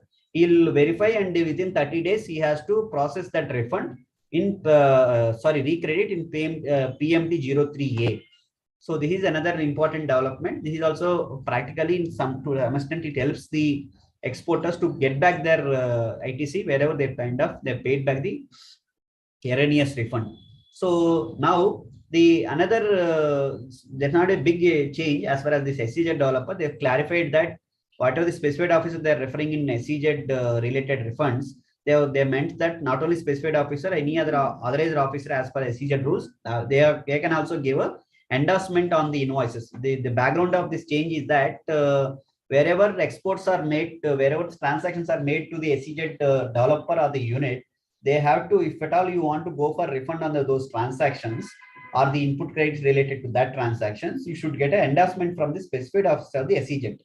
So that endorsement is required to say that the goods are being admitted into SEZ or services are being used by the authorized officer of SEZ. Without that, refund will not be processed, because that is one of the conditions under Rule 89. So now there is some practical misunderstanding saying that they only refer to a specified officer. So some cases they'll describe it as authorized officer. So now this amendment is they're clarifying that no, specified officer means both specified officer as well as authorized officers. So another important and very beneficial change to the refund cases is that there is a time period from 1st March 2020 to 20th February 2022 gets excluded from the calculation of time limit for applying refunds under section 54 as well as 55. The background of change is that, as all of you know, there was nationwide lockdown, and from March 2020, and in between there are second wave and third wave, and in between there are a lot of movement restrictions. So noting all these restrictions, in the March 2020 itself, Supreme Court has passed a suo motu time extension order saying that 15th March 2020 to further orders, the time is extended. That time extension was kept on extended for with the second wave and third wave that ended on 28th February 2022. So there, meanwhile, government has also given some relaxation, but they are not that generous of Supreme Court. They have only given time extension from March 2020 to September 2020. And for their demands, they have taken various dates. For service tax notices, they have taken December 2020. For income tax, I think they have kept on taking till 21. So, but as far as GST refunds and all that, as per the notification, it is only September 2020. There were the interpretations saying that because Supreme Court order says applications or any quasi-judicial proceedings, that Supreme Court order will prevail because that was given under Constitution. So it will have equal power, and thereby that will apply for the all refund cases. And we also filed some refund cases, though department is saying that it is time barred. So accordingly we filed it, but there were High Court decisions also holding that Supreme Court suo motu time action order will apply for refunds also. And there were I think 4 High Court orders, one from Madras, another from Mumbai, another from Allahabad, another is from Andhra also. So all four High Court has consistently held that the Supreme Court time action order is applicable for refund application also. They are told that whatever the 2 years time limit period has to be excluded. So now what government has done in this in the recently is that they also they have just simply implemented the benefit saying that whatever the 1st March 2022, 20th February 2022, that time limit gets excluded for calculation of time limit. So thereby, wherever refunds are stuck or not applied, knowing and understanding that it gets time barred, or wherever any excess paid taxes were noticed now, or any misstored refunds were there, they can apply refund. Technically, the normal time limit for refund is 2 years. However, 2 years starts from different scenarios, depending on the different refund types. For example, if it is export of goods refund, it starts from the out of charge order. If it is services, it starts from the mostly from relation date order date. So if it is excess payment of tax date. Likewise, there are different starting points, but normal time limit is 2 years. So wherever this many misstored claims are there, now it is a golden opportunity for them to go back and check out any refunds were there. They can file a refund. And as I was mentioning in the last 2-3 slides also, there were various beneficial amendments has come. Wherever any benefits were misstored, they can take that benefits and apply for refund for the past period also. Thereby, practically, most likely it is from July 2018. So now we get a time because 2 years gets excluded. July 2018, whatever the time limit is there, we get some additional time to make refunds now. As I was mentioning, it depends on the category of refund what we file. So this is another very beneficial and important change. Now, of course, the side effect of this change is that they also clarified. They also made notification saying that not only this time limit excluded for the refund application, it is also gets excluded for the demands raised for the erroneous refunds, because government office also has the same. They're also in that lockdown and all. There are many orders are not been reviewed in time and all that, so they did not file appeals and did not given any notice for demands for the erroneous refund cases. So now they says that time limit also applicable excluded for the making erroneous demands. Please note, this exclusion is only for the demands to be raised on the erroneous refunds, not for all demands made by the department. This is one. And this number 2 also is that this is only under section 73, not for 74.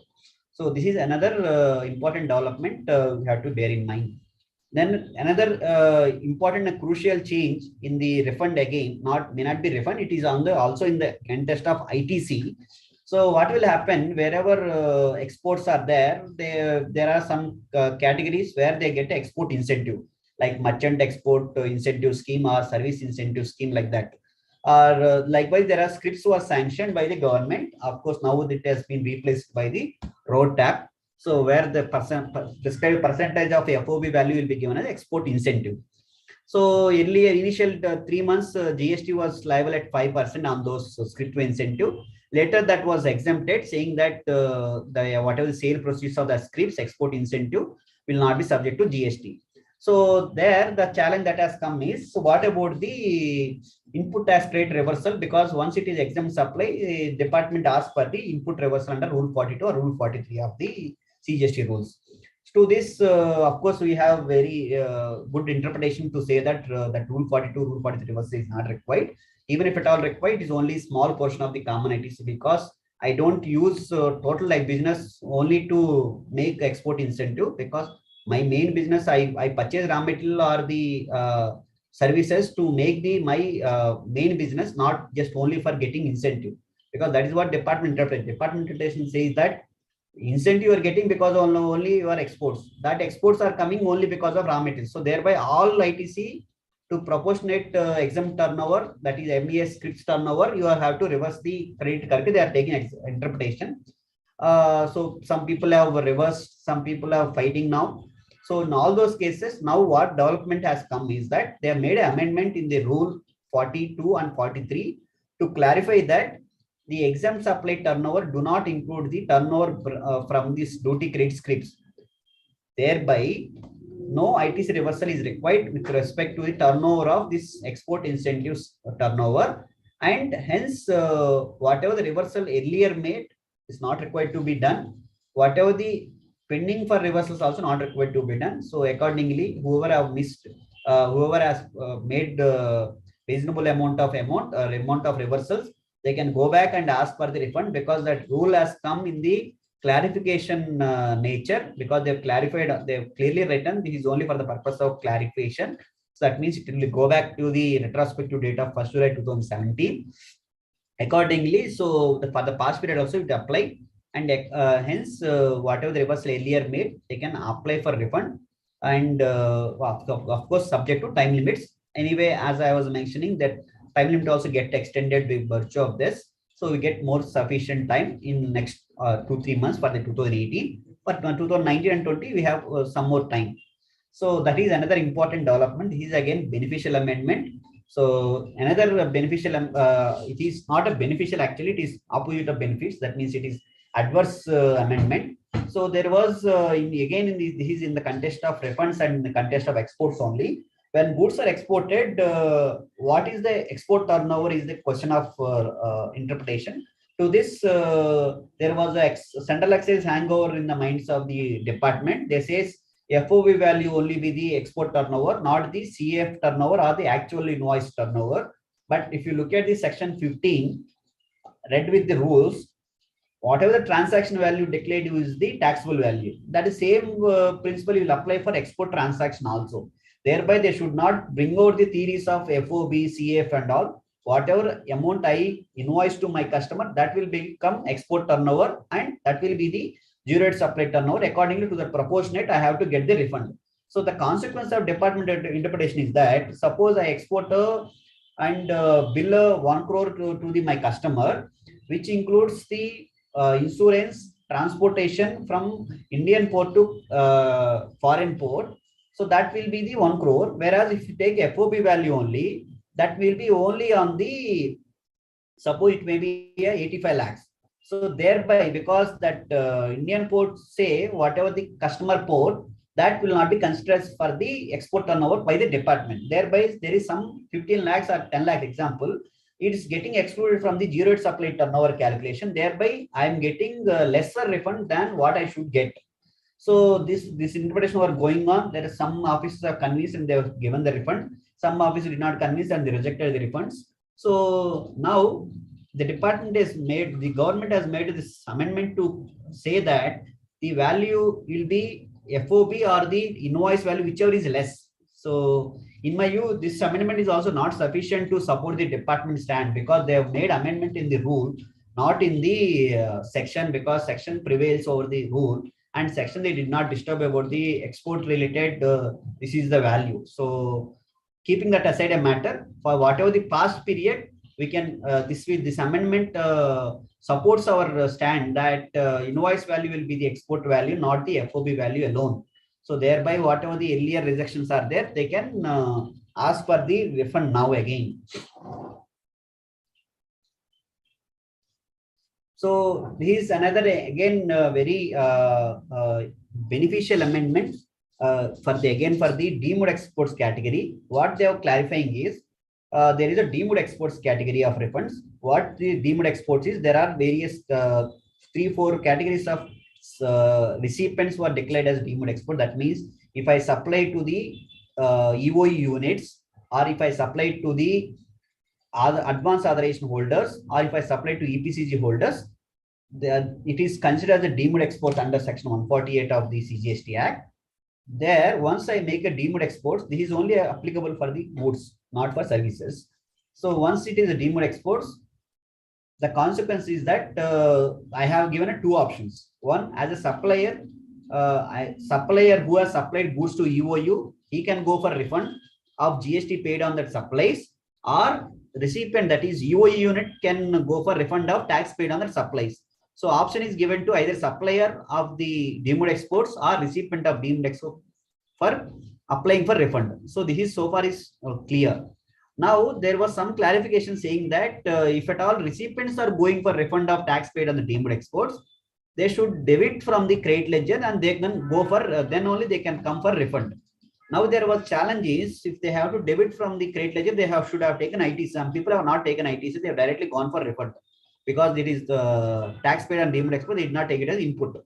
So of course, they later they clarified you should avail ITC only. Now the problem is, if I avail ITC, the question is, there are two questions. First question is, whether it will be restricted, whether it is subject to restrictions under section 17 subsection 5. That means the native list of ITC like motor vehicles or construction or personal use or food and beverages, all that will not be given as an input in regular case.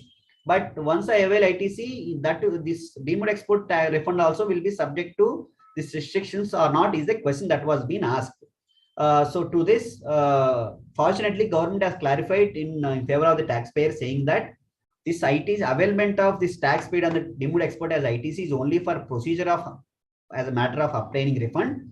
It will not a real ITC. Thereby, this tax paid on the deemed exports will not be subject to restrictions under section 17 subsection 5. That means if I'm a UOU unit, if I'm an advance authorization holder, if I'm a EPCG holder, I can get the refund of GST paid on motor vehicle also. If I can get the refund of GST paid on the construction expenses, I can get refund of various food and beverage matter, food and beverages, or various personal use expenses also, which are normally not allowed as ITC, thereby not allowed as refund. But deemed export, this is a extra benefit.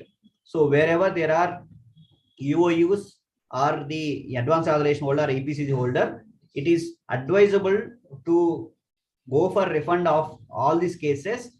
So thereby they can save this GST to this extent. If the moment they take a normal ITC, that will be subject to restrictions and they may not be getting the credit, that will become a cost. If they go for refund under this category, they can encash it within a month or 2 months of the supply. So this is one of the important and beneficial clarification what they have made. The second, the follow-up of the first clarification only, they clarified that because what I was, government is saying this is not a real ITC, thereby for the purpose of regular refund under export category by the same UOUs or advance authorization holder, this will not be considered for the proportionate refund amount, thereby that gets excluded. So that is another important development has come. So as I am mentioning, this amendment is also very beneficial. Clarification is also very beneficial to the taxpayers. They can get the refund of tax which is otherwise would have been cost. And there are some more propositions which are not yet notified officially. One is that this accumulated ITC will not be given to the edible oils and coal. So thereby they have to, it will become a cost to them. Second is whatever the exemptions are available for the various export promotion schemes like advance authorizations holders or EPCG or EOU will be continued forever. And earlier there was some e-wallet scheme that was there that now they are disbanded. So another crucial change is again in the, one second. Yeah, another crucial change in the context of duty-free shops. There was misinterpretation by the department saying that duty-free shops transactions are not exports, even though they give supplies to the foreign tourists or foreigners. So there they initially they did not give refund, they rejected it. Followed by they made amendment in the year 2019 saying that duty-free shops will get supplies from duty-free shop to outgoing foreign passengers will be exempted. So thereby you're not required to pay GST on output, but inputs to that extent of raw material will be given as a refund. Input services will not be given refund. That is what they are told. But this is also again is not a beneficial to the duty-free shop because they pay a lot of rents and various services to the airports on which they get a lot of ITC, which they are not getting refund. So this was challenged, and there were a couple of high court decisions where they were told whatever the duty-free shop is as per the customs law will be out of India, and once it is out of India, even as per the GST law definitions also, it will become exports and export of goods, and accordingly it will be exports. And this rule as well as the procedure prescribed is not correct, and this is the high court decisions. And fortunately, the government, instead of fighting and taking to Supreme Court, they came down and they told that yes, we are agreeing with the high court decision, and now we are treating all the duty-free shops transaction with the outgoing international passenger as a exports, and refunds will be given as if a regular refunds. And the only condition is that foreign the duty free shop has to take details of the passport and all that, which they normally take it. And consequently, whatever the earlier amendments that made in that exemption and all that, that was removed from retrospective date of 1st July 2019, thereby giving benefits to these duty free shops in the airports or the various ports. Then export of electricity also, there was confusion on the electricity, whether it is considered as a export of goods, and if at all goods, and how the refund will be given. No doubt there is no dispute on whether electricity are goods or not, because it was earlier, it was long settled saying that electricity also is a goods. But the question is, as per the procedure given, they have to follow the shipping bill and all that, but electricity will not get routed through ship and all that, so or air freight, so it will go in some kind of various wires and all. So thereby it is a specific case of electricity which neither you get shipping bill nor you get a airway bill. So there in that context, what they are clarifying now is that they have prescribed a specific procedure for the electricity exporters, and they get the refund, and the procedure is to be followed, is specifically notified. The thrust of this amendment is that whatever the regulatory authority of the electricity, they'll give periodically report of how much electricity was exported, how much was transmitted through that whatever the wires. So that will be taken as a turnover, and accordingly refund will be given in that proportionate. And that is what the notification that was made in this regard, and that procedure also was clarified in the circular 175. Another small but important development amendment is that wherever e-invoicing provisions were not applied, either because of threshold limit or SEZ or being SEZ units or the various other cases like banking and insurance, they have to give a declaration in the invoices saying that we are not exceeding the threshold limit, thereby e-invoicing provisions will not be applicable to us. That declaration is mandate, it will be given now. So otherwise you have to generate e-invoice. So now, so far we have discussed the amendments or changes in the refunds. Now we'll discuss the amendments or changes in the various compliance matters. These compliance matters also, there are various crucial and important amendments has come. First and foremost, of course, as mentioned in the initial presentation by Sudhi sir. So there is amendment made which was notified also, saying that interest will be liable only on the tax paid in cash, not on the tax paid in ITC. Plus, even in a wrongful ITC also, only when it is utilized only the ITC refund interest will be there. If it is only availment but it not utilized, there is no interest. However, there is practically there are some questions that may come in while when you say that if you don't utilize the input as credit, so you don't get the interest liability, because as I was mentioning in other slides also, once you get the input credit in the particular month, that goes to the common pool of credit ledger. So next month also if we get added. So whatever the utilization entries are happening, we can't say that this utilization is happening from the first month or last month or mid of the month or and all that. That correlation cannot be done. So thereby, in what basis we can say that it is unutilized? Is it only the but that particular month only we have to look at, or the every month, or if at all every month, either closing balance or the particular balance? So do that government has clarified saying that every month cumulatively they'll see, but all whenever that amount is lower than the demand, suppose you have held ineligible credit of 1 lakh, but you have maintained sufficient balance of ITC in the every year, every month, every year, till it is being pointed out and till it gets reversed. That means thereby you have sufficient balance. You are not liable for any interest in those cases. That is what they've given a clarification, and they made next required amendment in the rule also. And also they also told that wherever it is that closing balance is falling below this ineligible ITC, from then only it is liable for interest. Suppose I take ineligible ITC in the March 2021, but and I have taken 1 lakh ineligible ITC, and I have been maintaining the sufficient balance till November 2021. So it is only in December 2021 that amount has come down from 1 lakh to 80,000. In that case, that the amendment that has come says interest is only liable from December 2021 till the date of reversal, and it is only liable to the extent of that shortfall, not on the very total amount. This is another important and procedurally important development that is they made in the rule. However, there are some points which they are not clarified or they are not addressed. One is that there are many small taxpayers what they are doing. They kept on depositing the tax in the ledger, cash ledger. They are not debiting it, or they are missing the filing of return in time. So in that case, whether deposit of cash in the ledger is sufficient discharge of liability, plainly the answer is not clear from the rule or section. There are two different interpretations, but that was not addressed whether interest is liable in those cases also, because government has got cash into their account. Of course, it was not appropriated, but they got it. So similarly, there are some cases taxes will be paid through DRC 03, or department may recover it. So whether in those cases, whether this interest, whatever the clarification has come, whether it will apply, it has not been made clear. Conceptually, yes, it should be applied.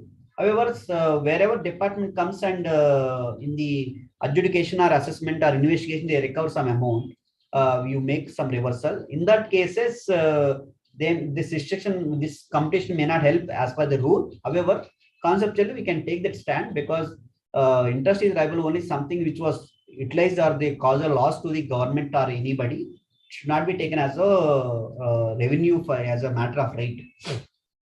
That is another important development in the ITC. Another, one second.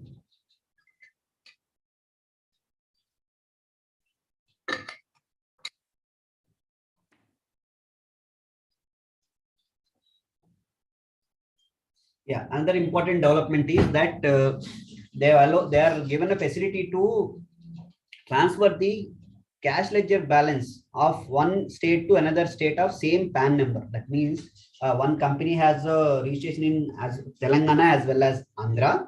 So they have some, they deposited cash in CGST or IGST of Telangana instead of Andhra, or else they have deposited, but the liability that is coming in the state is not is less than the what was deposited, whereas in other state they have to deposit. Likewise, there are various possibilities where they may have to utilize this cash for other states.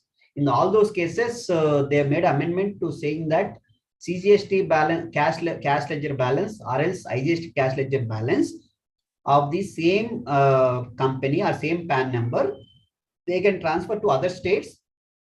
Only thing is that the condition is that there should not be any pending liabilities in that transfer or states. So, but then another condition is not for the related person, it is only for the same PAN number entity. So this is another important development. It was proposed long back, but recently it was, today it was notified. The last week it was notified. Another very crucial and important amendment in the context of employee, perquisites and various facilities given to employees. So like food, like various, cab or various facility to the employees. So there was initial days, there was a press release from the government. They're saying that whatever the facilities are perquisites given as per the employment contract, it is not liable for the GST in the hands of employer, because it is nothing but a services given in the context of employee and employer, employee and employee relationship. Thereby, they have clarified that no GST will be liable.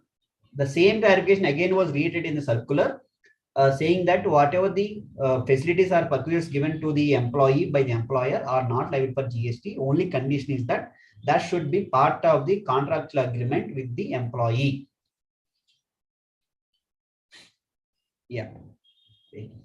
Oh,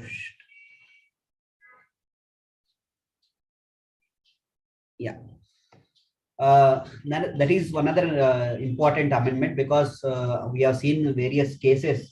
The department is coming and simply saying that your canteen expenses, your cab expenses, or your so-and-so, resorts expenses, all this will be, you are given facilities to the employee. They may give some travel benefits. saying that, okay, you have done a very good job. So you enjoy this solid trip of 1 lakh or 10 lakhs, like that they'll give. So they're saying you have given a service to the employee by giving travel services or food services. So likewise, there were demands were already made by the department. So all those cases, the circular is again reiterates the earlier position of press release in the form of circular. Another important development is that so as all of us know, for a financial year 17-18, GSTR 9, that is annual return date, was kept on extending up to 7th February 2020, just before lockdown. So because this date is important to make demands by the department. So there are two sections, 73 and 74. 73 gives power for adjudication of demands within 3 years of the that annual return date, or else if it is 74, that means non-fraud cases, they'll get a 5 years time. So 73 is for the non-fraud cases. So that means 3 years will start from the due date of the annual return. Due date is 7th February 2020. So to pass this 3 years is for the passing of order, not for the issue of notices. Please note that.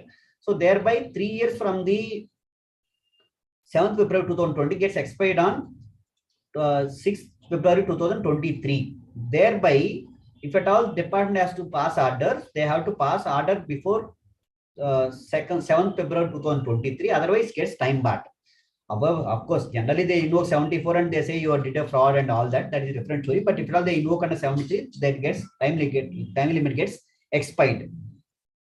The important point is that lot of cases they have just opened up and they have been inquiring and verifying it. They have not given any notices so far. So they passing orders and all that will take a lot of time. So knowing well that by February 2023, they cannot complete that adjudication. Another important condition is also that to make that demands before February 2023, they have to give a show cause notice at least 3 months prior to that 7th February 2023. That means first week of November 2022, they should complete the issue of notices to the taxpayers. Then only they have that 3 months time to complete the adjudication. That is another condition for the section 73. So knowing that this time will not be sufficient, they have extended from February 2023 to September 2023. So thereby they get 7.5 months extra time for making the demands under section 73. Please note, there is no other extensions for any other financial years, 18-19 or 19-20 or 2021, any other years. And also there is no extension for the 74 demands. That means that 5 years is still there.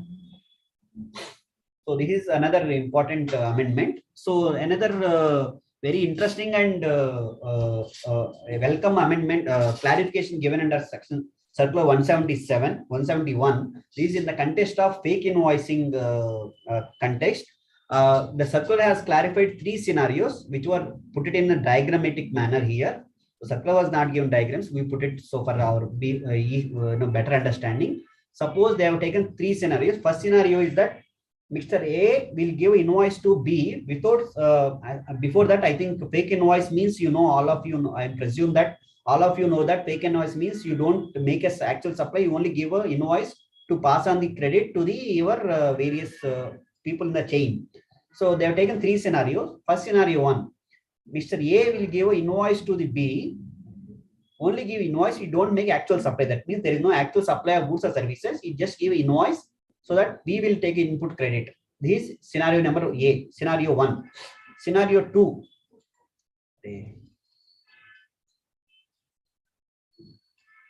Yeah, scenario.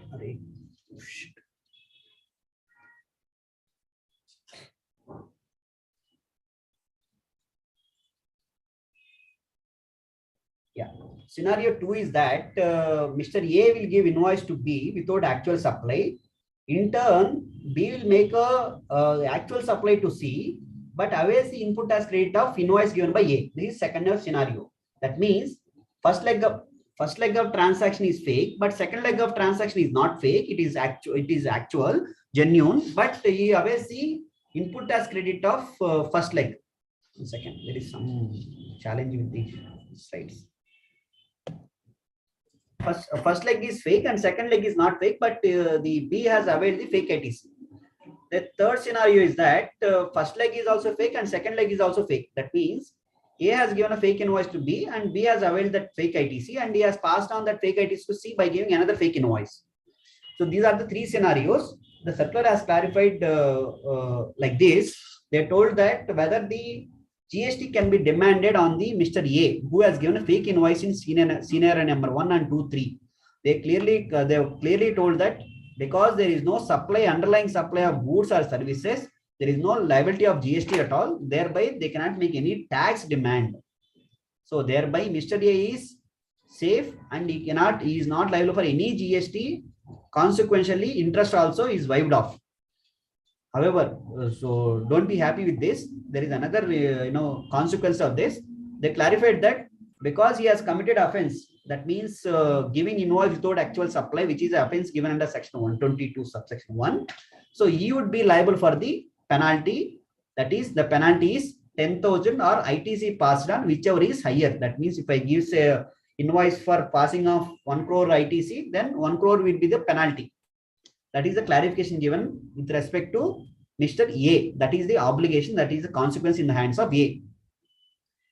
And suppose Mr. B, now we'll see the consequence in the hands of Mr. B, who has taken a fake ITC on the invoices from A, and in the scenario 2, he has made an actual supply to the C in the second scenario. In those cases, they told that because in any way Mr. A is not liable for any tax, but he is liable for penalty.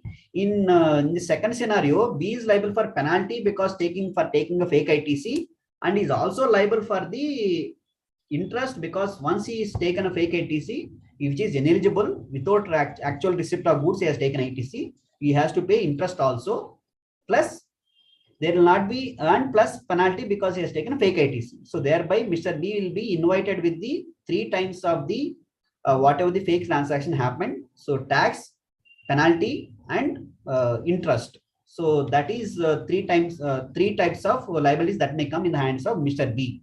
Only relief that they have given is 120 penalty, 2 penalty will not be there because anyway 73 and 74 penalty will be there. There anyway they are imposing equal penalty. So either 122 or 74 is more or less same. So thereby B will be invited with the utmost liabilities of tax plus interest and penalties. Now we'll see the scenario 3 where here B also has done a fake invoice and he has also availed fake ITC. Here also they are clarifying because there is no underlying supply in both the cases, first leg as well as second leg, no tax will be liable, but there will be penalty for taking a fake ITC as well as penalty for the passing on the fake ITC. So both the cases, both the penalties will be there because he has committed two offenses. That is another scenario what they have taken. In all those scenarios, wherever other than the supplier, other than the recipient, any other intermediary is involved and he has taken some benefit out of this transaction, then he can also be made liable for these penalties. Suppose there is one person has connected A and B and he has got some commission. Then that person who has connected A and B also will be liable for penalty under section 122 subsection 1A. Above all, they have arrest provisions and wherever there is amounts involved is more than 5 crores, they can make direct arrest. If it is less than 5 crores, but above 1 crore, they can make arrest with the permission of magistrates. That imprisonment will vary from the amount involved. So that is the clarification and given by circular of 171 with respect to the fake ITC. And this is related to the 17.5 restriction clarifications. There are 2 important clarifications has come. One, the clarification, though it looks not that very controversy, as Sudhir sir was mentioning in the initial slides, the adverse rulings have made all the provisions as adverse and they have given all adverse rulings. There was some bad interpretation by the adverse ruling saying that whatever there is one section clause B of the section 17.5, where they says there are 3 parts in it. One is that food and beverages, cosmetics or health insurance or life insurance. This is one part. Second part is excuse me, travel benefits, and other third part is there. below this third part, there is one proviso where it says if the any of the above are given as a statutory obligation, that means if I give, if I take a life insurance of or health insurance of my employees because the labor laws mandates me to take insurance, then I'm eligible for the input credit.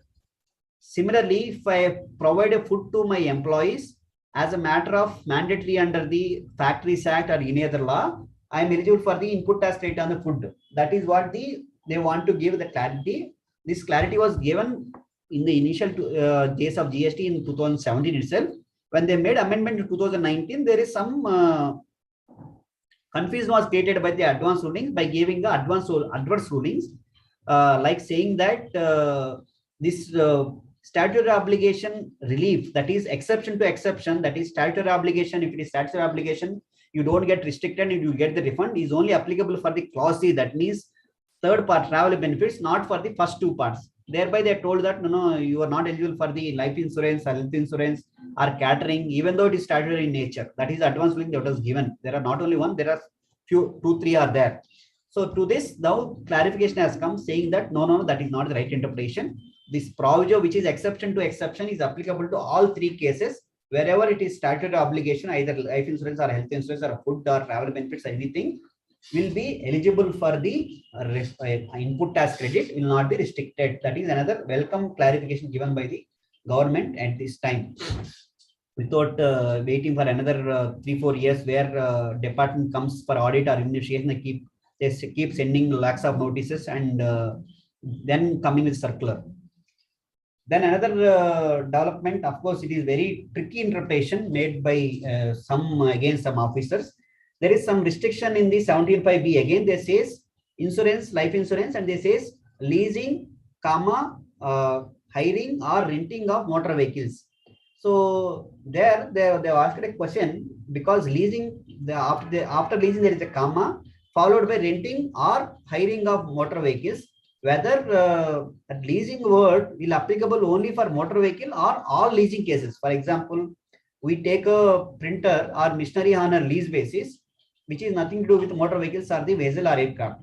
Well, that is also restricted, or only the leasing of motor vehicles. That was clarified. It's only leasing of motor vehicles, not all leasing transactions. Input credit is eligible on the all leasing transaction except motor vehicles or the vessel or aircraft, wherever it is not eligible for the purchase also. So that is the another important clarification. And they made an amendment also to say that UPI payments are, as well as IMPS payments are also additional mode of payments. And as I was mentioning, that invoice they have to give a declaration day that invoice is not applicable for us, and that is also important. And another clarification was given in circular number 172 to say that input tax credit can be utilized for payment of either payments in the return or as well as the payments in the investigation or the pre-deposit. Of course, the pre-deposit is not clearly coming out from the circular, but they told that any payments that is payable as a consequence of proceedings under GST, they can use it, which we can infer that it can be used for pre-deposit or for the any other payment during the investigation or the proceedings of the department.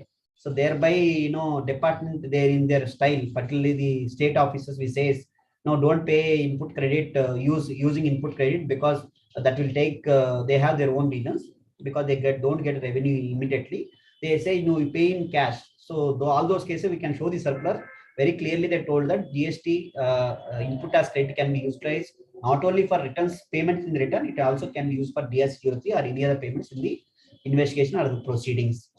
However, as all of you know, it cannot be used for the interest and penalties or late fees and any other refunds which are sanctioned in the cash. Because you got the amount in cash, you have to pay back in cash. And there were this amendments made. It's not amendment, sorry. It is basically, to some extent, there are amendments were also made in the rules. There were given a clarification for the disclosure of GST 3B. The background of this clarification is that the many cases the taxpayers are not reporting the either ITC reversals or the output liability correctly, wherever thereby the various states are not getting their due revenue. For example, if I'm making a B2C transactions and I'm making a transaction with the local transaction as well as foreign, outside state transaction. There, if I make outside state transaction, I have to give state-wise details, place of supply. This is why this is important. This is nothing to do with any further liability in the hands of taxpayer. It is only for the headache of the state governments and central government, because the revenue settlement between the central government and various state government will happen based on the place of supply. If suppose I paid, say that tax was paid B2C with the place of supply as Andhra, so then all revenue of that B2C, that Andhra government will get it, IGST of that settlement. Similarly, if I say place of supply as Maharashtra will get it. So there, the complaint of many people, many states is that the taxpayers are not giving full and complete disclosure of the place supply. Thereby, most of the states are losing their revenue, and it is not going to the correct state. Now that even a clarification saying that you have to give the place supply level details of your B2C sales or the composite supplies to composite taxpayer likewise are ineligible. It is reversed also. They are saying that is another important is that in reversals, where whatever the reversal ITC we are going to make, there also, once we say it is ineligible ITC, the government is going to settle it to that state government. So there also, if you don't disclose that ineligible ITC in the returns, you only disclose the net ITC in the returns, that governments are not getting the settlement saying that that ITC was not availed at all. So they may likely that they may avail in future. So in all those cases, they are saying that you please disclose in returns, thereby that settlement will happen for in a better sense.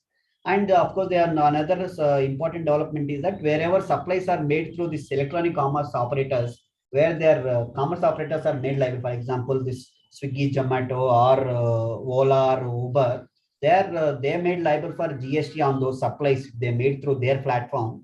In all those cases, the specific disclosures have to be made by the both electronic commerce operator as well as the persons who made this those under those platform. For example, restaurant sells the food through Zomato as well as they make their own sales.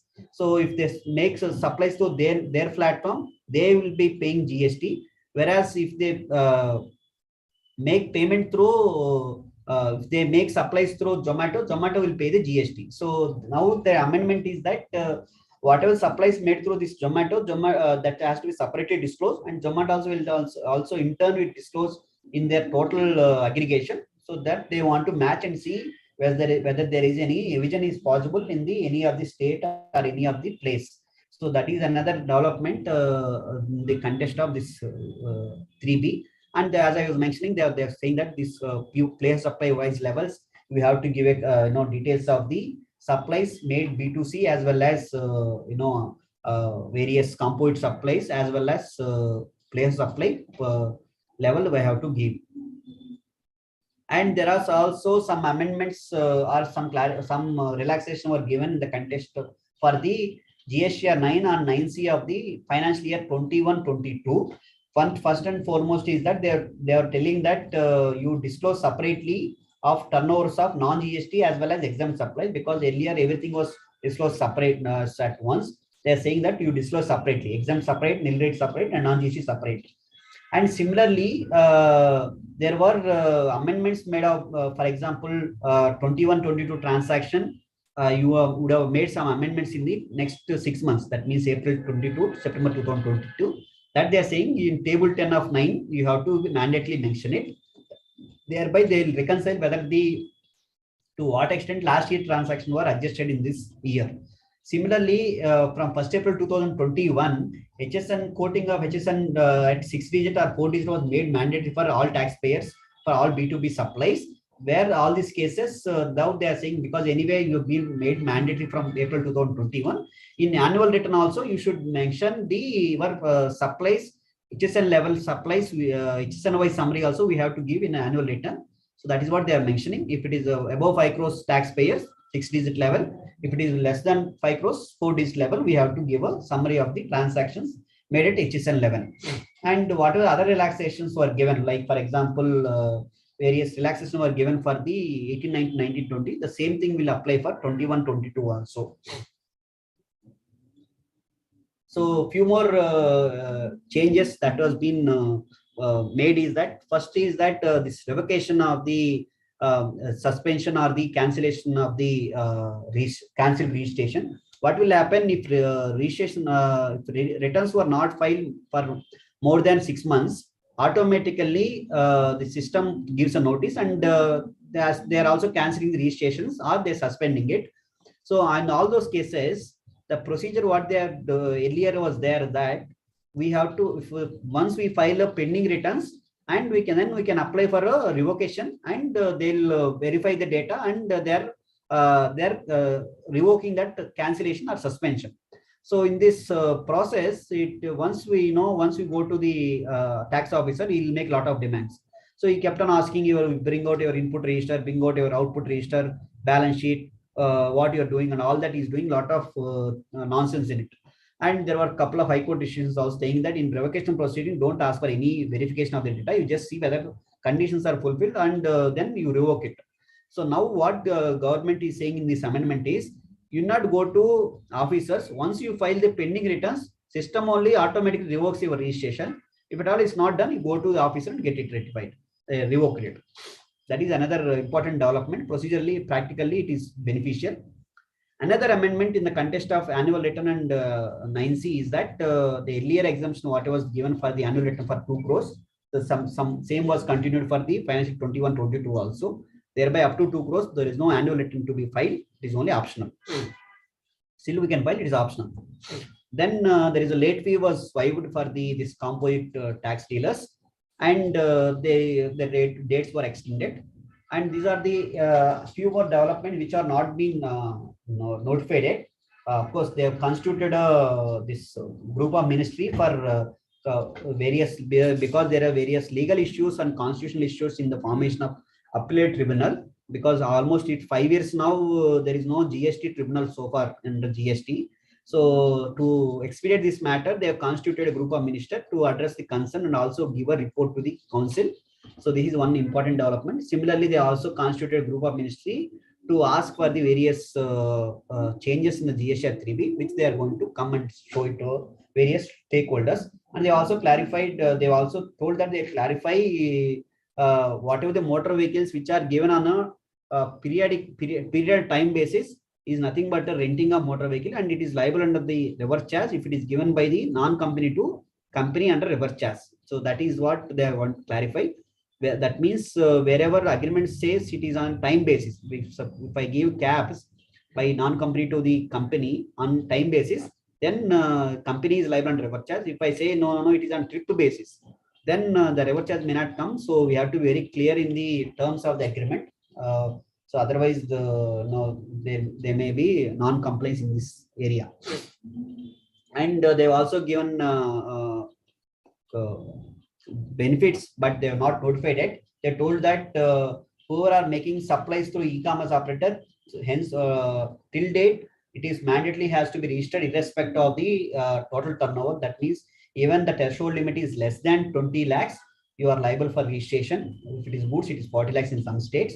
But now they have told that if that total turnover is less than the threshold limit, even if you make through e-commerce operator, you are not liable for registration. However, it should not make any interstate supplies. Then composition also is allowed for the e-commerce operator. Then this other amendments are there. I think, yeah, that's all. With this, I complete my presentation. Hope I am clear. Whatever the questions are there, which are either not covered by both of us or which are covered but you are not clear, you may raise it now. We'll happy to answer. Thank you, Venkat Garu. Shall we take up the questions now? Yes, sir. Sudhir sir is joining? Yeah, Sudhir sir is there, I think. I'm there. Sorry. Yes, sir. On mute, yeah. Okay, sir, I have asked, any tax paid under protest against spot memo or before show cause notice, will it be accepted by department? Yeah, one of the common thing which comes up when you tell that I'm making the payment under protest, lot of department or officer is saying, show me the provision where is payment under protest, under GST. So under GST, there is no concept of paying under protest at all. So you have been getting misguided. That is what they are generally telling. But payment under protest need not be given in any of the statute. payment of protest is your natural right. It's your fundamental right to protest anything. Unless until you are self-assessing and paying yourself, then there is no question of a protest.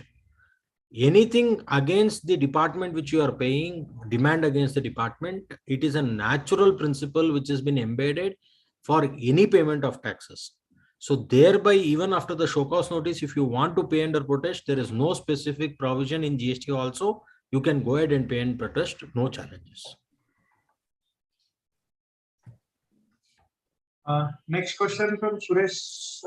With regard to pre-packed and pre-labeled, should it fulfill both the conditions? We need to wait for the notification. I think it is both the condition to be satisfied. So that means even before the customer is coming, it should be packed and pre-labeled and kept. Then that is something which would be subjected to tax. If not, then I think it could be claimed as an exemption or vice versa. So we need to wait for it. From Shika, my client is into manufacturing of atta, maida, etc. from wheat grain and supplying it to retail stores like Ratnadeep, other flour mills in bulk quantity.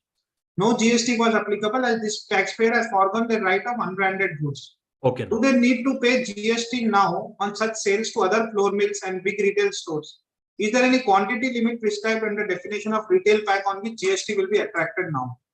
Yeah, so they will end up paying on the unbranded goods also. However, they're taking that it is a retail quantity. I think it's 25 kgs or something under Legal Metrology Act is there. So if it is coming within that particular purview, then it could be excluded up to that. So if it is a retail pack unbranded, then they want to exclude it. If it is other than retail pack, then they want to tax it. Some 25 up to 25 kgs or something is there in the legal methodology. As I told, we need to wait for the notification to take the final verdict of it. Okay. Regarding hotel accommodation for 1,000 limit, it is applicable. Is it applicable for PG accommodation and charitable organizations? Yeah, applicable for both. Even if it is a charitable organization, non-charitable organization, PG or a hotel, any short-term accommodation in whatever form would be now taxable at 12%, irrespective of the exemption limit of 1,000. However, if your total receipts in a year is not exceeding 20 lakhs, that is the only receipts, total receipts, then you can claim taking an exemption from registration and not to pay GST. Whether the leased accommodation is also covered for applicable of GST? So the leased accommodation, as I was telling, residential, private, commercial leased accommodation is GST from day one. Private leased accommodation would be subjected to GST if the recipient is a business entity. Okay. Bhaskar Kumar Behra, a canteen contractor maintain a canteen with the premises of a company and exclusively meant for employees and management. Please discuss and clarify from applicability of outdoor catering taxable supply point of view, or is does it qualify outdoor catering supply or not? I think there is a specific rate notification which makes it taxable at 5% for this catering without input tax credit. So whether it is outdoor or otherwise, it's a catering and it has to be paid at 5%. Mr. Balaji, how about the export with payment of taxes rejected and not credited back in ECL? What to do in that case? Venkat? Yeah, that is what they are notified now. We can apply for recredit. There is specified format was given the circular. Apply in the format and ask for the recredit. They have to give it now. Raghavendra Reddy sir, in the section hotels or service apartment, what is the importance of the words in bracket registered persons? Does it mean if lessee is not registered in GST, then no need of GST? That is not under hotels or service apartments. It is there in case of residential dwelling used for the purpose of residence. There, if it is a lessee, that is the person who is taking on lease, he is not registered, then no GST will be there. Satya Sai sir, what about supply of curd unbranded in quantity? So we need to wait for the notification, sir. We need to wait for the notification on that. Ramareddy sir, as A supplied some goods to B, for this B has transferred amount. B has got ITC from A, but however GST department is issuing notice to B saying that A is not having ITC in his GST. Now department is claiming B to pay ITC claimed by B. What to do now? Please suggest. And B has paid discharge his liability by paying to A because A did not have ITC. He did not pass out. It is basing the flow of the credit from our purchaser. Yeah, Venkat, you want to take this question? Yeah, sir. So here, on what grounds the department says A is not having ITC? They says, is it a fake ITC they are saying or otherwise? If they are, either way they are saying, the department, if they have to deny the credit on the invoice of A in the hands of B, they have to prove that it is a fake invoice and B was involved in that fake transaction. It was genuinely purchased by the B on the belief that A was genuine and he is making the normal transaction, and whatever, because B don't have a control about how ITC of the A was there, whether it is genuine or it's a fake, whether it is something else. So thereby that apparently that is not a correct demand by the department.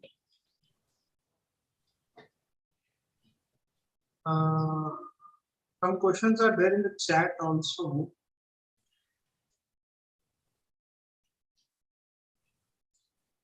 With respect to the food provided to employees at office containers, if supplies are made at concessional rate under employment agreement, do we need to pay tax? If tax payable on which value? On market or on concessional value? Venkat, you'll take this question? Kedarnath, Keshav Raju has asked. Yeah, see here, that is what that they're clarifying. If food is provided as part of contract arrangement, saying that when you give offer letter to the employee saying that food will be provided by the company, then there is no supply to that extent and GST may not be liable. And whatever collected to the extent of canteen, that only will be liable. However, there is question about the valuation, whether that what are the concession amount collected will be sufficient taxable value.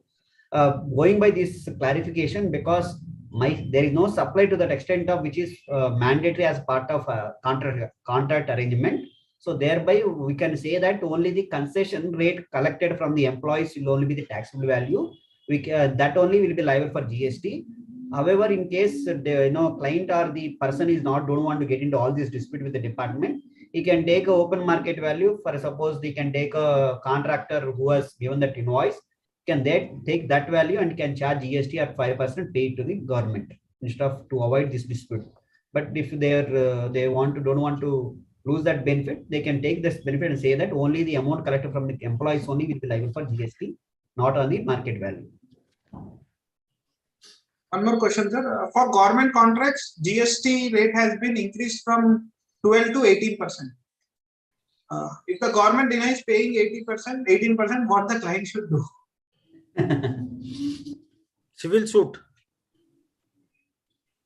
All depends on the Arbitration or civil. Contract terms are there.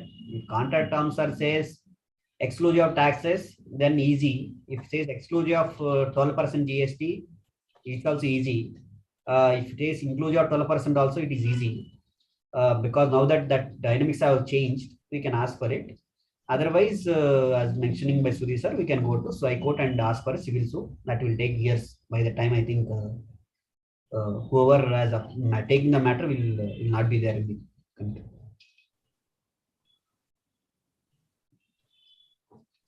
That is a big effect for the government contractors.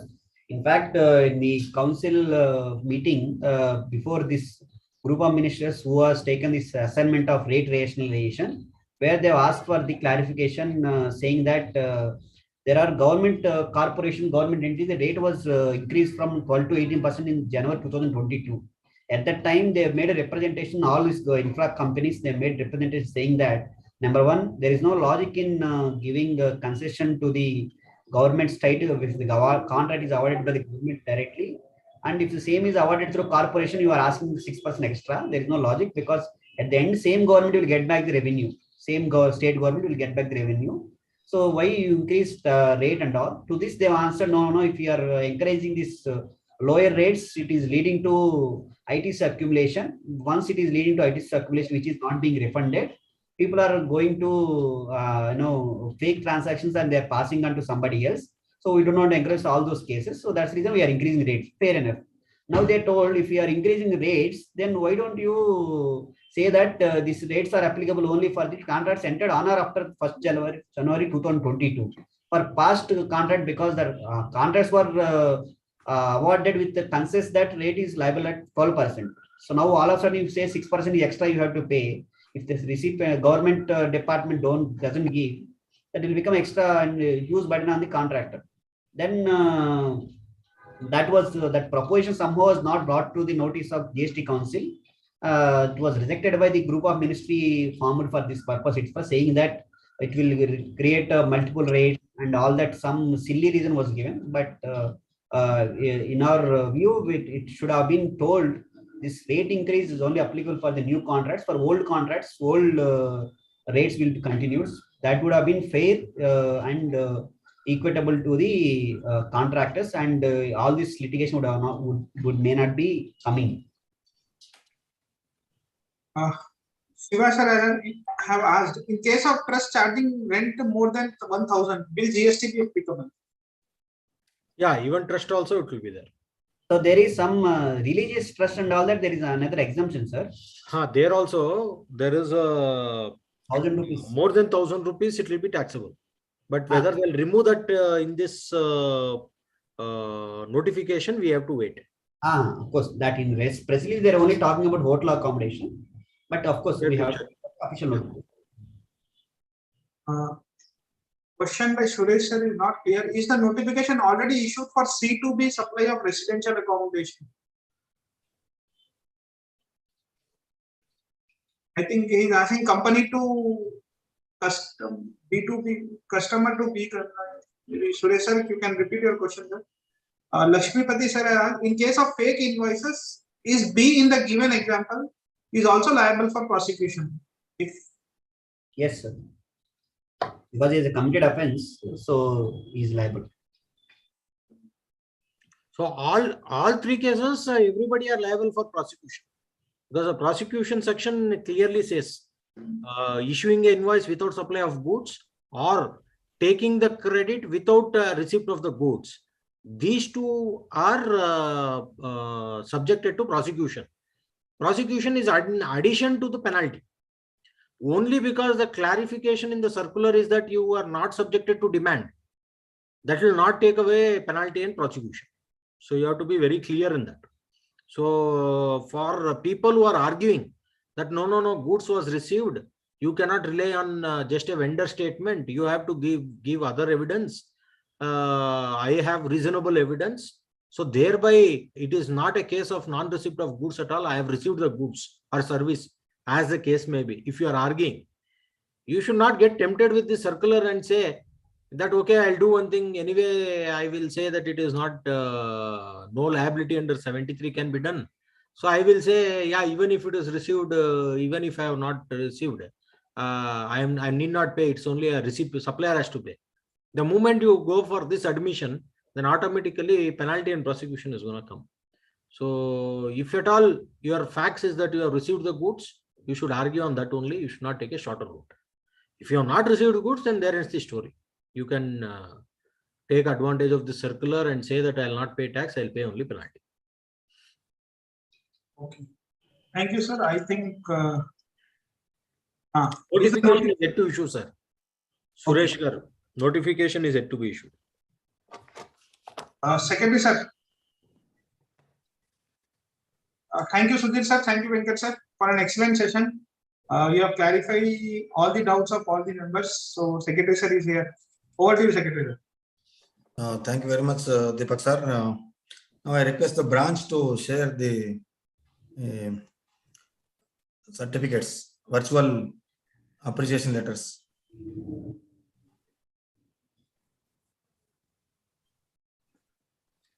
Thank you, sir. Kindly accept, sir. We know you have numerous certificates, but this is every certificate has its own value. So please accept from our. Thank you, sir. Thanks a lot, sir. Thank you, Venkat sir. Thank you, sir. Thanks all of you for active listening. Thanks for the branch for this opportunity.